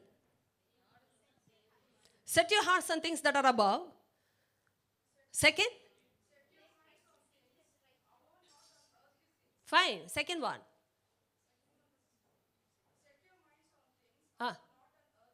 fine. Hidden with Christ. Powerful. Set your hearts on things that are above. Fine. Set your hearts. அப்போ நாடுங்கள், தேடுங்கள் என்ற வார்த்தைக்கு மிகப்பெரிய வித்தியாசத்தை ஆங்கில வேதம் கொடுக்கவில்லை. என்னை கவனித்து கேளுங்கள். நீங்க தேடுகிற விஷயம் எதுவா இருக்க வேண்டும் தெரியுமா? மேலானது. சரியாய் சொன்னீர்கள். நீங்கள் நாடுகிற விஷயத்தையே நீங்கள் தேடுகிறீர்கள். ஐயோ, என்ன சிஸ்டர் இது? நாடுவது என்றால் என்ன? தேடுவது என்றால் என்ன? விருப்பம். சரியா சொன்னீங்க. The things that you desire will make you to decide. எத்தனை பேர் புரிகிறது? These things that you seek will make you to search. எதை நான் நாடுறனோ அதை தான் தேடுறேன். The things that I seek after will make me to search for them. உண்மைதானே? நான் எதை நாடுகிறேனோ அதை தான் தேடுகிறேன். இந்த தேடுறதுக்கு முன்னாடி ஒரு விருப்பம் இருக்கணும். அந்த விருப்பத்துக்கு நான் ஏற்கனவே உங்களுக்கு ஒரு அஸ்திபாரத்தை வசனத்திலிருந்து கொடுத்து விட்டேன். அதைத்தான் தேடணும், வேற வழி இல்லைன்னு நீங்கள் சொல்ல முடியாது. அதை தான் தேடுவேன். பின்ன என்ன கவனிங்க, வேற எதையோ தேடி தான் நொந்து போயிட்டேன் சிஸ்டர். இன்றைக்கி எத்தனை பேர் அதையும் சொல்ல முடியும்? பல முறை நம்ம கற்றுக்கொண்ட பாடங்கள். நான் கிறிஸ்துவுக்குள்ளே வந்த பிறகாவது ஒழுங்காக இருந்திருக்கணும் இல்லை? அப்பப்போ அங்கே போயிட்டு வந்தா அது என் சுபாவமே இல்லை. எத்தனை பேர் தெரிகிறது? ஐயா அம்மா, எனக்கு வித்தியாசமே தெரிலன்னா நீங்கள் இங்கே இருக்க வேண்டிய ஆளே இல்லை. வித்தியாசம் தெரியணும். எல்லாம் என்ன பார்த்து கொண்டு தானே இருக்கிறீர்கள். இங்கேருந்து வேற எங்கேயும் போலியே. உங்கள் கண்ணை பார்த்தா எங்கேயோ இருப்பது போல் தெரிகிறதே. பார்க்குறீங்களா? என் கண்ணையே பாருங்கள், வேறு எங்கேயும் போயிடாதீங்க. இன்னும் கொஞ்சம் நேரம் பார்க்குறீங்களா? என் கண்களே, எல்லார் கண்ணும் என் மேலே இருக்கட்டும். என்ன பாருங்கள், வித்தியாசம் தெரியலன்னா நம்ம ரட்சிப்பை பெறலன்னு அர்த்தம். வித்தியாசப்படுத்தினவரே ஆண்டவர்னா யாரை கொண்டு படுத்தினார்? பரிசுத்த ஆவியானவர். பரிசுத்த ஆவியானவர் எப்படி படுத்துகிறார்? அது தெரியுதாம்மா? எப்படி படுத்துகிறார், எதை படுத்துகிறார் என்று சொல்லி, வித்தியாசத்தை படுத்துகிறார் என்று சொல்லி படுத்துகிறார் என்று நீங்கள் வேறு ஏதாவது அர்த்தத்தில் நொம்பலத்தையும் வம்பையும் புரிந்து கொள்ளாதிருங்கள். சொல்லுங்கள். இயேசு கிறிஸ்துவை கொண்டு வித்தியாசம் வந்தது என்றால், பரிசுத்த ஆவியானவரால் வந்தது என்றால், பரிசுத்த ஆவியானவர் எதை கொண்டு வித்தியாசத்தை கொடுக்கிறார்? வார்த்தையை அனுப்பி. ஏன் உங்களுக்கு இன்னும் புரியவில்லை? அடிப்படை புரிகிறதா? வார்த்தை இல்லாமல் வித்தியாசம் இல்லை. வார்த்தை வரப்போகுத்தான் தெரிகிறது எது வேண்டாதது, எது வேண்டுவது, எது தகுதியானது, எது தகாதது. எத்தனை பேருக்கு புரிகிறது? Are you listening? வசனம் இல்லாமல் ஆவியானவர் எதையும் சொல்லி தர மாட்டா.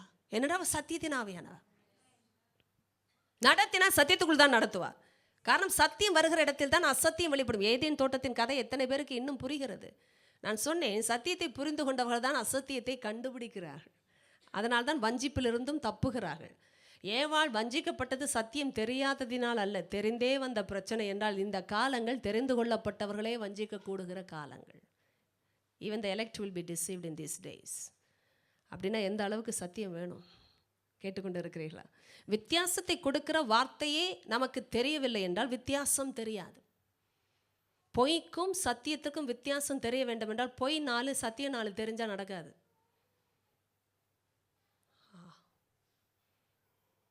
இதுக்கு என்ன விளக்கம்னு சொல்றீங்க? 4 நல்லதும் படிக்கணும், 4 கெட்டதும் படிக்கணும்னு எத்தனை பேர் முதல்ல படிச்சீங்க? ரட்சிப்புக்கு முன்பாக இந்த தியரி எத்தனை பேருக்கு தெரியும்? கேட்டிருக்கீங்களா? யாராவது சொல்லி கேட்டதே இல்லையா? எத்தனை பேர் கேட்டீங்க? 4 நல்லதும் படிக்கணும். சினிமாவுக்கு போ தம்பி, தப்பே இல்லை. நல்லது மட்டும் எடுத்துக்கோ. எடுத்தவங்க எத்தனை பேர் கை தூக்குங்க? ஆட்டேங்க அப்போ நல்ல தம்பி தான் நீ, நல்ல பாம்பு மாதிரி தான் அது கூட. சினிமாவுக்கு போய் எத்தனை பேர் நல்லது மட்டும் எடுத்துக்கிட்டீங்க சொல்லுங்க? கேபிளில் நல்லது மட்டும் எடுக்கிறீங்களோ? ஒரே ஒயர் தான், இன்புட்டு தான் நிறைய இருக்குது, எல்லாம் கலந்து தான் வருது இல்லை? அதில் எப்படிங்க பிரிக்கிறது? நான் பார்த்துக்குவேன் சிஸ்டர், என் கையில் இருக்குது கண்ட்ரோலு. உங்கள் கைக்கு கண்ட்ரோல் வர்றதுக்கு முன்னாடி நல்லா சொல்கிறேன், நல்லா எழுதி வச்சுக்கோங்க. உங்களுக்கும் எனக்கும் கைக்கு கண்ட்ரோல் வர்றதுக்கு முன்னாடி எங்கள் கண்ட்ரோல் யார் கைக்கு போகுது தெரியுமா? நம்ம மைண்டோட கண்ட்ரோல் அவன் கைக்கு போகுது. நல்லா கவனிங்க, நிறைய பேர் ஃபூல் பண்ண விஷயந்தான் அதெல்லாம். என் கையில் கண்ட்ரோலு. நீ ரிமோட்டை தானே ஏன் பிடிக்க போகிற? நீ ரிமோட்டை பிடிக்கிறதுக்கு முன்னாடி உன் மைண்டை நான் பிடிச்சிட்டேன். இப்போ ரிமோட்டை யார் ஆப்ரேட் பண்ணுறா? ஐயோ பயமாக இருக்குது சிஸ்டர், நான் தானே இவ்வளோ நாள் ஆப்ரேட் பண்ணேன். ஐயா, உங்கள் கையும் காலம் ஆப்ரேட் பண்ணுறதுக்கு முன்னாடி ஒருத்தர் ஏற்கனவே மைண்ட் ஆப்ரேட் பண்ணிகிட்டு இருக்கிறார். அதனால தான் கையும் ஆப்ரேட் ஆகுது. புரியுதா? எல்லாம் ஏஞ்சலை தான் பார்க்குறீங்களோ? சொல்லாதீங்க பொய்யே, ஒருவருக்கொருவர் பொய் சொல்லாதிருங்கள். கேட்டிங்களா? நீங்கள் 1000 பேசலாங்க, நாங்களும் பார்த்துட்டு தாங்க வந்திருக்கோம் லைஃப்னு சொல்லுவோம். ஏன் தெரியுமா அங்கே இப்படிலாம் பிரசங்கம் பண்ண வேண்டியிருக்கு? நம்ம கடந்துருக்குறோம், பொய் சொல்லக்கூடாது. அதனால தான் எல்லாம் ஓகேன்னு பேச என்னால் முடியாது. ஏன் தெரியுமா? அந்த வலி என்னன்னு எனக்கு தெரியும். புரியுதா உங்களுக்கு? எல்லாம் ஓகேன்னு சொல்கிறது எங்களுடைய அழைப்பு இல்லை. வித்தியாசப்படுத்த அறிவிப்பதே எங்கள் அழைப்பு. உங்களை குற்றப்படுத்துறது எங்கள் அழைப்பு அல்ல. அதையும் சொல்லிவிடுகிறேன், அது பிசாசின் வேலை. தேவன் குற்றப்படுத்த மாட்டார். The point is, you know your heart and I know my heart. ஒரு காட்சியை, ஒரு ப்ரோக்ராமை பார்த்த பிறகு check your heart. Even while seeing some programs, you know your heart. என்னதான் சிரிச்சாலும் வலிக்கல, you check your own heart. என்னதான் ருசிச்சு பார்த்தாலும் வலிக்கல, if your heart is not having the pain, then I doubt your salvation. I question your salvation. ஏன் தெரியுமா? உள்ள வந்த எஜமான், புதிய காரியத்தின் எஜமான், தேவனுடைய சாயலுக்கு ஒப்பாய் நம்மை மாற்றின ஒரு புதிய மனுஷனையே உள்ள வைத்தவர் என்றால், அவருடைய டேஸ்ட்டுக்கு விரோதமாக இன்னொரு டேஸ்ட்டை நான் டெவலப் பண்ணும்போதே வலிக்கும் எனக்கு. உண்மைதானே? பாரமாகும் இருதயம். இன்னும் சொல்லப்போனால் சிரித்த பிறகு அழத்தோணும், பார்த்த பிறகு குளிக்க தோணும். எத்தனை பேருக்கு புரிகிறது? So much of a dirt, unhealthy thought lives. You feel that you're stinking. You need a bath. I'm talking about spiritual bath. If you don't go through such experiences, I wonder whether you are saved. ரட்சிக்கப்பட்டவங்களுக்கு இந்த போராட்டம் இல்லைன்னு வச்சுக்கோங்களேன், ரட்சிப்பையே கேள்வி கேட்கணும். காரணம், இந்த இடத்துல தான் கான்ஃப்ளிக்ட் வருது.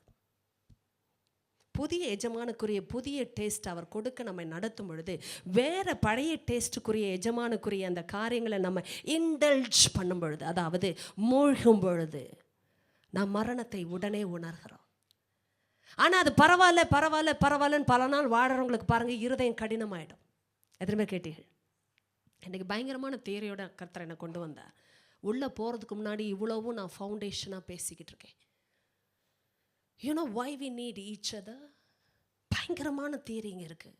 Mind boggling revelation, simple chapter. ஒவ்வொரு முறை படிக்கும்பொழுதும் பரிசுத்த ஆவியானவரை கேட்கும்போது, என்னப்பா இருக்குது புதுசா? எல்லாம் மறைந்திருக்கு. அவர் எடுத்து கொடுக்காத வரைக்கும் அது ரகசியம்தான். ஏன் நமக்கு ஒவ்வொருவருடைய உதவி அவசியம் தெரியுமா? சபையில் ஒருவன் ஒண்டியாக இருந்தால் விடுவான், 2 பேர் இருந்தால் ஒருவன் விழுந்த இன்னொருவன் தூக்கி விடுவான். அதுக்கு தான் சபை. இந்த மாதிரி ஃபீலிங் வரும்போது கலந்து பேசி ஜெபிக்க ஒருவர் உண்டா அவங்க வாழ்க்கையில்? I have the struggle, I don't know how to give up this habit, I am still seeing the same thing, என் மைண்ட் இஸ் சரியில்லை, என் thought life is not okay, I have got this pain, எனக்குள்ளே இந்த struggle இருக்குன்னு பேச ஒரு உண்மையான நண்பர் தேவனுடைய ராஜ்யத்தில் உண்டா? It's a challenge. நீங்கள் அப்படி ஒரு நண்பரோடு கலந்து பேசி ஜெபிக்க முடியலன்னா எதுக்குங்க சபை? Tell me why we need church. உலகத்தோடே வாழ்ந்து விட்டு போய் விடலாமே. ஏன் பிரித்தெடுக்கப்பட்ட வாழ்க்கையில் அவயவங்கள் என்று சொல்லிக்கொண்டு சரீரம் என்று கிறிஸ்துவின் சபையில் நாம் ஏன் இருக்க வேண்டும் தெரியுமா? பரிபூர்ணம் உள்ளவர்களாய் இருப்பதினால் அல்ல, பரிபூர்ணத்தை தேடுகிறவர்களாய் இருப்பதினால்.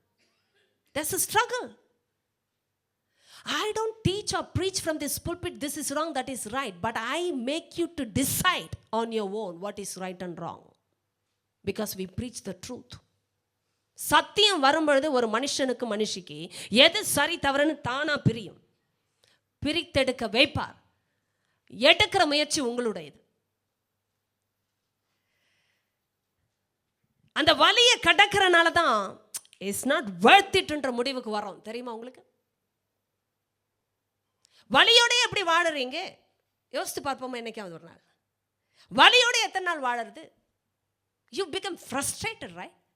ஒரு புண்ணு இருக்கு, ஃபெஸ்டர் ஆகுது, சீழ் வடியுது, ரத்தம் வடியுது, வலி வலி வலி. எத்தனை நாள் வாழறது வலியோட? என்னைக்காவது யோசிக்கணும் இல்லையா? நம்ம யோசித்தோம் நிச்சயமா யோசிக்கிறோம். How long can we live with this sin? How long? ஒரு frustration வரணும் இல்லையா? If that person can be holy, if that person can be in freedom, why not me? கேட்க வருதா இல்லையா? That's why we need each other. When I talk to a saint of God, when I see their life, I'm challenged. அவங்க வாழ்க்கை கர்த்தரோட இப்படி போகுது, அவங்க வாழ்க்கையில் இவ்வளோ சமாதானம், அவங்க வாழ்க்கையில் ஒரு தீர்க்கமான சிந்தனை, முடிவுகள் இருக்க வேண்டும் என்றா, நானும் இயேசுவால் ரட்சிக்கப்பட்ட பிள்ளை, எனக்கு ஒரு முடிவு இருக்கத்தானே வேண்டும். அப்போ நம்ம கலந்து ஆலோசிக்கும் பொழுது அங்கே ஒரு பரிமாற்றம் உண்டாகுது இல்லையா? அதுக்கு தாங்க சபை, அதுதான் சபை. We are not perfect people, but we are aiming for perfection. Why? That's our nature. ஏன் ஒரு godly friend தேடுறேன் தெரியுமா? என்ன கவனிச்சு பாருங்க, தயவுசெய்து கவனிச்சு பாருங்க. You can go back to home and see anything in the movie, in television. That's up to you, your decision. சில பேர்லாம் கேபிளை கட் பண்ணுங்கன்னா விந்தையா பார்க்குறாங்க. I am telling you, we have gone through the pain. ஆண்டவர் அறியாத குடும்பத்திலலாம் அந்த நான்சென்ஸை படித்ததுக்காக வேதனைப்பட்ட ஆட்கள். தாய் தாப்பன் ஒருவேளை கற்றுக் கொடுக்காம இருந்திருந்தா, வீட்டில் அந்த நான்சென்ஸ் வராமல் இருந்திருந்தா, என் மைண்டு நல்லா இருக்குமே எத்தனை பேர் நினைக்கிறீங்க? உண்மையா நினைக்க மாட்டீங்களோ? திங்க் பண்ணி பாருங்க. somebody introduce something, right? அது ஒருவேளை இன்ட்ரோடியூஸ் பண்ணாத ஒரு குடும்பத்தில் பிறந்திருந்தா என் மைண்ட் ஹெல்த்தியாக இருக்கும்னு எத்தனை பேர் நினைக்கிறீங்க? That's the struggle. இன்னைக்கு பிறக்கிற நம்ம சூழ்நிலையில் நம்முடைய சத்தியத்தில் வளர வேண்டிய பிள்ளைகளுக்கு கூட டிவி சேனல்ல எப்போ பாரு ஓடிட்டு இருக்குது நிகழ்ச்சி, படிக்கிறாங்களாம். How can they study? என்னைக்கா சிந்திச்சிங்களா? What a struggle this is. நீங்கள் நினைக்கிறீங்க பிள்ளை படிக்குதுன்னு, எப்படிங்க படிக்கும்? டிவியில் ப்ரோக்ராம் பார்த்துக்கிட்டு எப்படி படிக்கும்? Is it possible?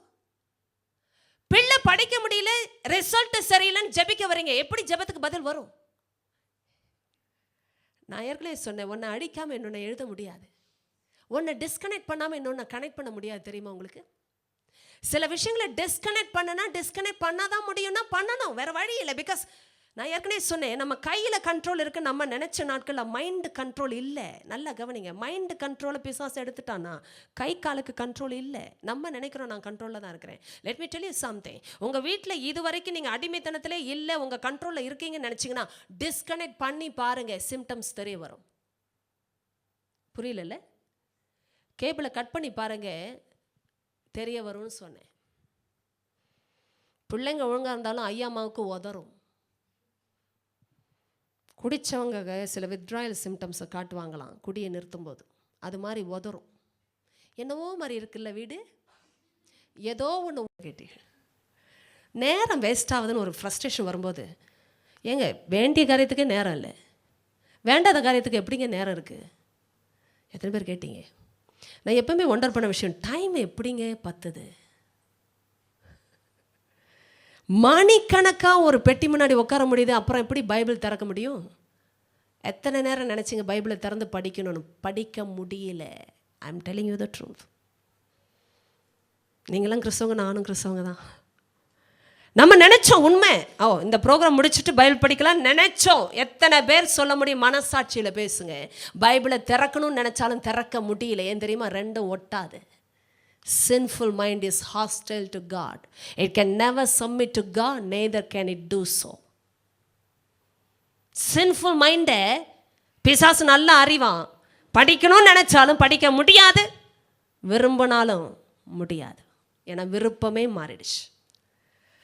Sister and brothers, சில விஷயங்கள்லாம் நாங்கள் எடுத்து காட்டியே ஆகணும். முடிவு உங்களுடையது. And but never tell me ரெண்டையும் கரெக்டாக பேலன்ஸ் பண்ண எனக்கு தெரியும்னு. You are losing the balance and some of you have lost the balance already. ரெண்டையும் பேலன்ஸ் பண்ண முடியாது. ஏன் தெரியுமா? நல்லா கவனிங்க, நல்லா கவனிங்க. நான் கர்த்தரோடு இருந்தால் கர்த்தருடைய ஆவியானவர் என்னை கட்டுப்பாடுக்குள் வைக்கிறார். அது செல்ஃப் கண்ட்ரோல், பயங்கரமான கண்ட்ரோல். அது செல்ஃபையே கண்ட்ரோல் பண்ண வைக்கிற ஒரு ஃப்ரூட் அவர் எனக்கு கொடுக்குறார். என் செல்ஃப் தான் என்னுடைய எதிரி, தெரியுமா? Don't even look at somebody and think they are your எதிரி. நம்ம செல்ஃப் தான் நமக்கு எதிரி. உள்ளேயே இருந்து கிரியை செய்யுது இந்த சுயம், மாம்சம், பழைய சுபாவம். புரிகிறதா உங்களுக்கு? பழைய மனுஷனுடைய செய்கைகள் அப்பப்போ வந்து பார்க்கும். ஆனால் செய்ய வைக்கிறது எப்போ? இடம் கொடுத்தா தானே.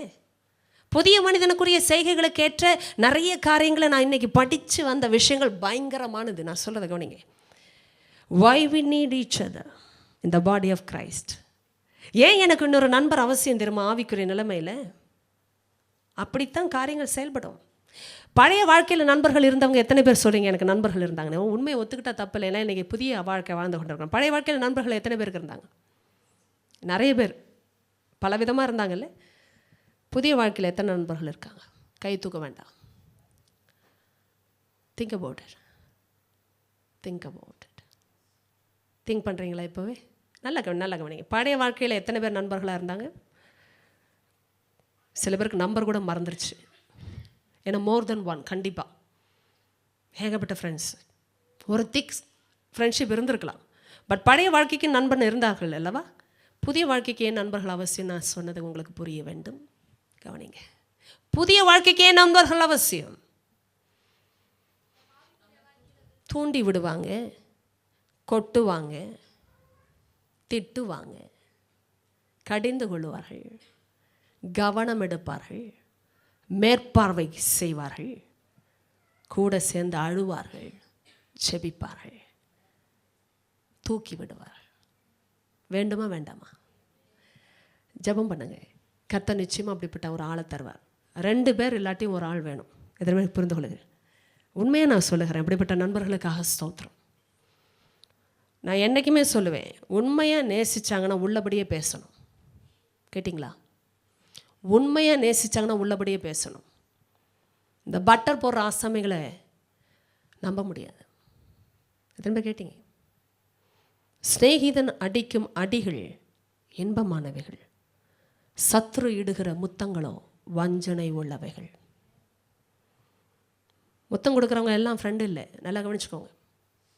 ஆனால் உள்ளபடியே நம்ம லைஃப்பை பார்த்து ஒருத்தவங்க ஒன்று சொன்னாங்கன்னா கிரேஷியஸை ஏற்றுக்கொள்ள கற்றுக்கொள்ளுங்க. God was telling me something of late. பரியாசக்காரனை கடிந்து கொள்ளாதே, அவன் உன்னை பகைப்பான். டேஞ்சரஸ் இல்லை? சூஸ் யுவர் ஃப்ரெண்ட்ஷிப் ரொம்ப கேர்ஃபுல்லாக. ஞானம் உள்ளவனை கடிந்து கொள், அவன் உன்னை நேசிப்பான். எத்தனை பேர் புரியுது இதெல்லாம்? ஞானம் உள்ளவங்களை திட்டனாலோ ஒரு வார்த்தை அப்படி கடிந்து கொள்ள அப்படி ஸ்லைட்டாக எடுத்து காட்டினா கூட அவங்க உங்களை இன்னும் நேசிப்பாங்க. ஏன்னா அவங்க ஞானத்தில் இருக்கிறாங்க. ஆனால் பரியாசம் பண்ணுறவங்கன்னா யார் தெரியுமா? இவங்க சொல்லி நான் கேட்குறதா? Who is she, who is she to tell me அப்படின்னு நினைக்கிறவங்க கிட்ட போய் பேசி பாருங்க. they will hate you. எத்தனை பேர் புரிகிறது? எனக்கு ரொம்ப பவர்ஃபுல்லான விஷயம், இந்த மேலான இடங்களில் இருக்கிற விஷயங்களை தேட கற்றுக் கொடுக்கறதே இந்த ஐக்கியம்தான். உண்மை தானே? வெளியில் போய் பேசிட்டு வாங்க, அது தோணாது. நீங்கள் உலக மக்களோட கொஞ்சம் நேரம் ஸ்பெண்ட் பண்ணிட்டு வாங்க, மேலான காரியத்தை தேடவே மாட்டீங்க. ஏன்னா மேலான காரியம் மறக்கப்படும். அவங்க பில்டிங்கை காட்டிகிட்டு இருப்பாங்க, அவங்க காரை காட்டிக்கிட்டு இருப்பாங்க, அவங்க ஆளை காட்டிகிட்டு இருப்பாங்க. வேற என்ன சொல்லுவாங்க? விட்டா தரையை காட்டுவாங்க, ரியல் எஸ்டேட். இதில் எங்கிறது மேலே பார்க்குறது? ஆனால் கர்த்தரோடு இருக்கிறவங்களோட நீங்கள் பேசி பாருங்கள், ஏதோ ஒன்று நடக்கும் உள்ளத்தில். ஒண்டவரே, அப்போ தான் இட்டர்னிட்டியை ரொம்ப திங்க் பண்ணுவீங்க. அப்பா கொஞ்ச நாள் தான் இருக்குல்ல, உருப்படணும் இல்லை, ஆண்டவரை உண்மை போல் மாறணும் இல்லைப்பா, ஐயோ இந்த சித்தத்தை செய்ய எஸ் சொல்லணும் இல்லைப்பா. ஓ மை காட், எத்தனை பேர் புரிகிறது? Your choices today will determine your destiny tomorrow. You know something? யாருமே பை டிஃபால்ட்னு சொல்லுவாங்கள்ல, எதேச்சியா ஆக்சிடென்டலாக ஒரு பாதையில் வர்றதில்லை. எத்தனை பேர் கேட்டுக்கொண்டு இருக்கிறீர்கள்? It's about the choice. North சந்தியில் நிற்கும்போது, குறுக்கு சந்தியில் நிற்கும்போது எந்த டைரெக்ஷனில் போகணும்னு உங்களுக்கு யார் சொல்லித்தர்றது? கேட்டிங்களா? யார் சொல்லி தருவது? Which way is the right way? Tell me. நீங்கள் இருக்கிற ஐக்கியத்தில் இந்த நெருப்பு மூட்டப்படும் பொழுது உங்கள் மனசு சாதாரணமானதை எய்ம் பண்ணாது. உடனே உங்களுக்குள்ளே இருக்கிற கதறலை, அப்பா நீங்கள் வேணும், உங்கள் க்ளோரி வேணும், நான் நிற்கிற இந்த வாழ்க்கையில் ஒரே ஒரு லைஃப்பில் என்னோட இருக்கிற பார்ட்னர் கூட உங்கள் சித்தத்தின் மையத்தில் இருக்கிற ஒரு நபராக இருக்கணும். அவங்க கூட நான் நின்று அவங்களுக்கு கொடுக்கறத நீங்கள் எனக்கு கொடுக்கணும் அப்படின்றத தாகத்தில் இருக்கும்போது you decide the right thing. கர்த்தர் இதையெல்லாம் வைத்து தான் ஒருவருடைய பாதையை நியமிக்கிறாருங்க. நீங்களா நானா ஏதோ ஒரு பாதையில் நடக்க முடியாது. நன்றாய் கவனிங்க. பாதையை டிட்டர்மின் பண்ணுறதுக்கு முன்னாடி ஒரு டிசைர் அவசியம். Which way to go. அந்த டிசைர் தான் அந்த முடிவை கொடுக்குது. உங்களுக்குள்ள 1000 காரியம், எனக்குள்ள 1000 காரியம். ஆனால் அந்த முடிவை எடுக்கும்பொழுது ஒரு டிசைர் அவசியம், ஒரு விருப்பம் அவசியம். எத்தனை பேர் புரிந்து கொள்கிறேன்? ஆண்டவர் அதான் மேலானவைகளை தேடு. நாடுனா நீ எதை நாடுகிறாயோ அதைத்தான் தேடுகிறாய். Whatever you seek after, those things only you will search after. அப்படின்னா அந்த நிலைமைக்கு கர்த்தர் நமக்கு எடுத்து காட்டுகிற விருப்பங்களே மாறுது. இந்த சாப்டரில் படிக்க போறீங்க. God is showing the right desires. இல்லையா? He is giving us the right seeking. நமக்கு சரியான அந்த நாட்டத்தையே கொடுக்கிறார், சரியான அந்த விருப்பங்களே காட்டுகிறார். இதை படிக்கும்பொழுது I am telling you only about 2 things. ஒன்று, இந்த பழைய சாப்டருக்குரிய அந்த லைஃப், அதான் அந்த சாப்டர்னா இந்த சாப்டரில் இந்த பழைய சாப்டர் நம்ம லைஃபுக்குரிய விஷயங்கள் எல்லாம் எழுதிட்டார் ஆண்டவர். இதையெல்லாம் விட்டுட்டு புது சாப்டரையும் காட்டுறார். எத்தனை பேர் புரியுது? Now you decide and I decide. எத்தனை பேர் புரிகிறது? வீட்டுக்கு போங்க. இன்னைக்கு கேட்டது ஒரு பக்கம், செயல்படுத்துவது இன்னொரு பக்கம். நான் அதான் சொன்னேன், போதிக்கப்படுவது தான் தேவனால் வருவது, போதிக்கப்பட்டவர்களுக்கு தான் சமாதானம். அப்படின்றா after learning you have to practice. கரெக்டா? that's how you are taught. நிறைய பேர் லேர்ன் பண்ணுறாங்க, ஆனால் ப்ராக்டிஸ் பண்ணுறதில்ல. எத்தனை பேர் கேட்டுக்கொண்டு இருக்கிறீர்கள்? நிறைய பேர் லேர்ன் பண்ணிக்கிட்டு தான் இருக்கிறோம், இதுதான் சரி, இதுதான் சரி, இது. பட் நம்ம எத்தனை பேர் ப்ராக்டிஸ் பண்ணுறோம்? கேட்டதை ப்ராக்டிஸ் பண்ணவங்க தான் போதிக்கப்பட்டவங்க, போதிக்கப்பட்டவங்களுக்கு தான் சமாதானம். நிறைய பேர் பாருங்கள் கேட்டுக்கிட்டே இருக்கிறாங்க, சமாதானம் லைஃப்பில் இல்லை. எத்தனை பேர் உங்களையே என்னையே இப்போ அனலைஸ் பண்ணுற ஒரு கட்டத்துக்குள்ளே நான் முடிக்க போகிறேன். எவ்வளோ சத்தியத்தை கேட்டு ஏன் சமாதானம் இல்லை? Analyse your own life. சத்தியத்தை கேட்டதுனால சமாதானம் வந்துருச்சா? இல்லை. சத்தியத்தினால போதிக்கப்படணும். போதிக்கப்படுவது என்றால் என்ன அர்த்தம்? practice what you've listened, practice what you've learned, then the peace of God will remain in you. பிலிப்பியர் 4 கூட பவுல் அதைத்தான், என்னில் எதை கேட்டாயோ கண்டாயோ கேள்விப்பட்டாயோ அதையே செய், சமாதானத்தின் தேவன் உங்களோடு இருப்பார். கவனிங்க, நிறைய நேரம் சத்தியத்தை கேட்டனால சமாதானம் நினைக்கிறீங்க. Come on listen to me very carefully. என் கண்ணை எல்லாரும் இப்போ பாருங்க, என்னையே பாருங்க, பைபிள் அப்புறம் பார்க்கலாம். கேட்டதுனால சமாதானம் வரும் பைபிள் ஸ்டடிக்கு வந்துட்டு போயிட்டு இருந்தீங்கன்னா என்னை பார்க்குற யூடியூப்ல இருக்கிற மக்களும் சரி, சபை மக்களும் சரி, யாரானாலும் சரி, நண்பர்களை கவனிங்க. சத்தியத்தை கேட்பதினால் சமாதானம் வரணும்னா வந்திருக்கணுமே. ஆனால் தான் சமாதானம் எங்கே வந்தது? சர்ச்சில் வந்துச்சு, வீட்டில் இல்லை. எத்தனை பேர் புரிந்து கொண்டீர்கள்? தெரியுதா? ஐயோ சிஸ்டர் கரெக்டாக சொல்லிட்டீங்களே. சர்ச்சில் இருந்தப்போ நல்லா தானே இருந்தேன். 1.5 மணி நேரம் கேட்கும்போது நல்லா இருந்தது. ஏன்னா கேட்டோம். எப்போ சமாதானம் தொடரும் தெரியுமா? ப்ராக்டிஸ் பண்ண. அப்போ வீட்டில் போய் என்ன பண்ணணும்? எதை பண்ணணும்? ப்ராக்டிஸ்னால் என்ன பண்ண போகிறீங்க? எப்படி பண்ணுவீர்கள்? எழுதப்பட்டதின்படியே செய்யணும்னா ஃபஸ்ட்டு எழுதின அத்தனை விஷயத்தையும் டெலீட் பண்ணும். கேட்டிங்களா? கேட்டிங்களா? மேலான காரியத்தை தேட முடியாமல் எதெல்லாம் தடுக்குதோ அத்தனையும் அழிக்கணும். என்ன பாருங்கள் முடிக்க போகிறோம். எப்படி சிஸ்டர் அழிக்கிறதுன்னு சொல்கிறீங்களா? இப்போ ஸ்லேட்டனா அழிச்சிடலாம், துப்பி அழிக்கலாம், தண்ணி போட்டு அழிக்கலாம். அது துப்பிலாம் தேய்ச்ச காரணம் நமக்கு தானே தெரியும், எல்லாம் ஷார்ட்கட்டு தான் நமக்கு. இப்போ அப்படி துப்பினாலும் போக மாட்டேங்குது சில விஷயம். கரெக்டா?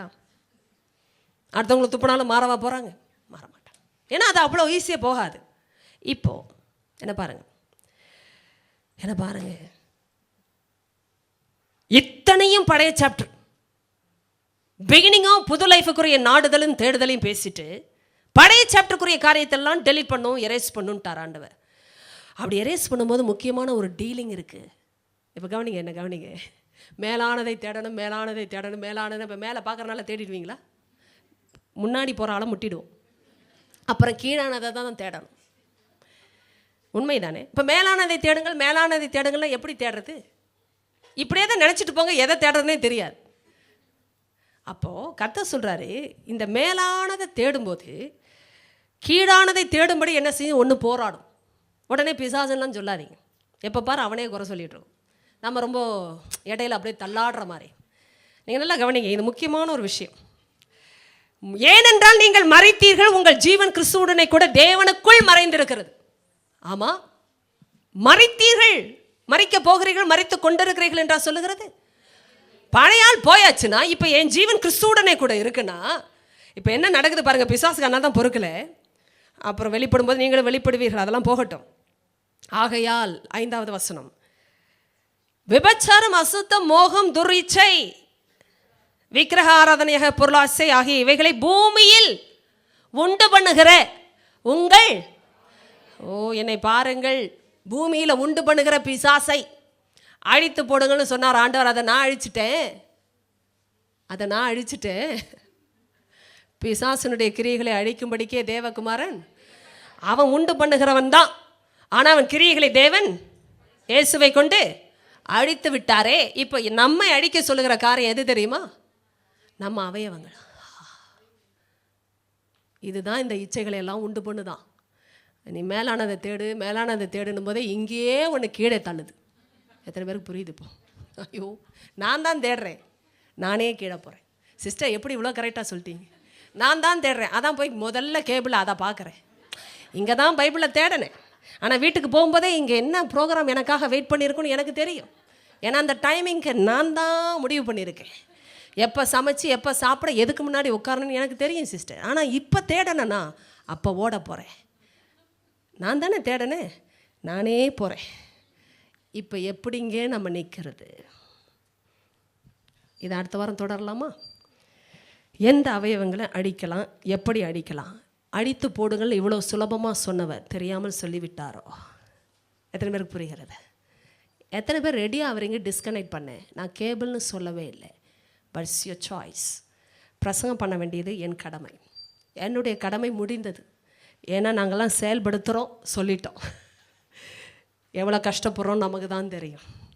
நல்லா கவனிங்க, மற்றவங்கள வச்சே பிரசங்கம் இல்லை. நம்ம லைஃப்பை பார்த்தா நமக்கே தெரியும். இது அடுத்த ஆளுக்குரியதும் இல்லை. என் லைஃப்பை பார்த்து தான் நான் ஓடணும். கரெக்டாக? அதனால் ஒருத்தருக்கு ஒருத்தர் ப்ளீஸ் பண்ணி அதான் பட்ரு போட்டு நீ ஓகே நான் ஓகே, நம்ம 2 பேரும் நண்பர்கள்ன்ற டைலாக்லாம் நமக்கு வேணாம். நான் சரியாக இருந்தால் சொல்லு, தப்பு செஞ்சாலும் சொல்லுன்னு ஒரு நண்பன் உங்களுக்கு இருந்தாங்கன்னா நீங்களும் நல்லவர், அவரும் நல்லவர்.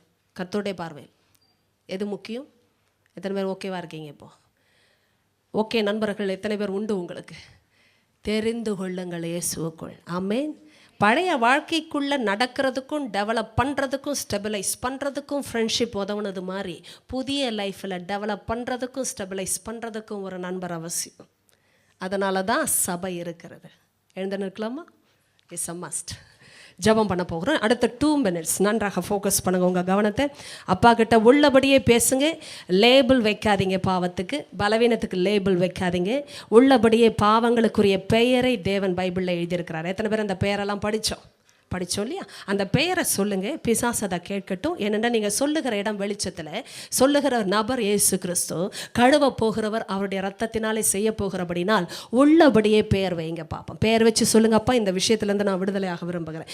யாராக இருந்தாலும் சரி, இன்க்ளூடிங் மீ, நான் பார்க்குற மக்களுக்காகவும் ஜெபிக்க போகிறேன். நம்ம சொல்லலாம், பரிசுத்த ஆவியானவரே, நீ கொடுத்த சத்தியம் உமக்குரியது, நீ பேசின விதமும் உமக்குரியது.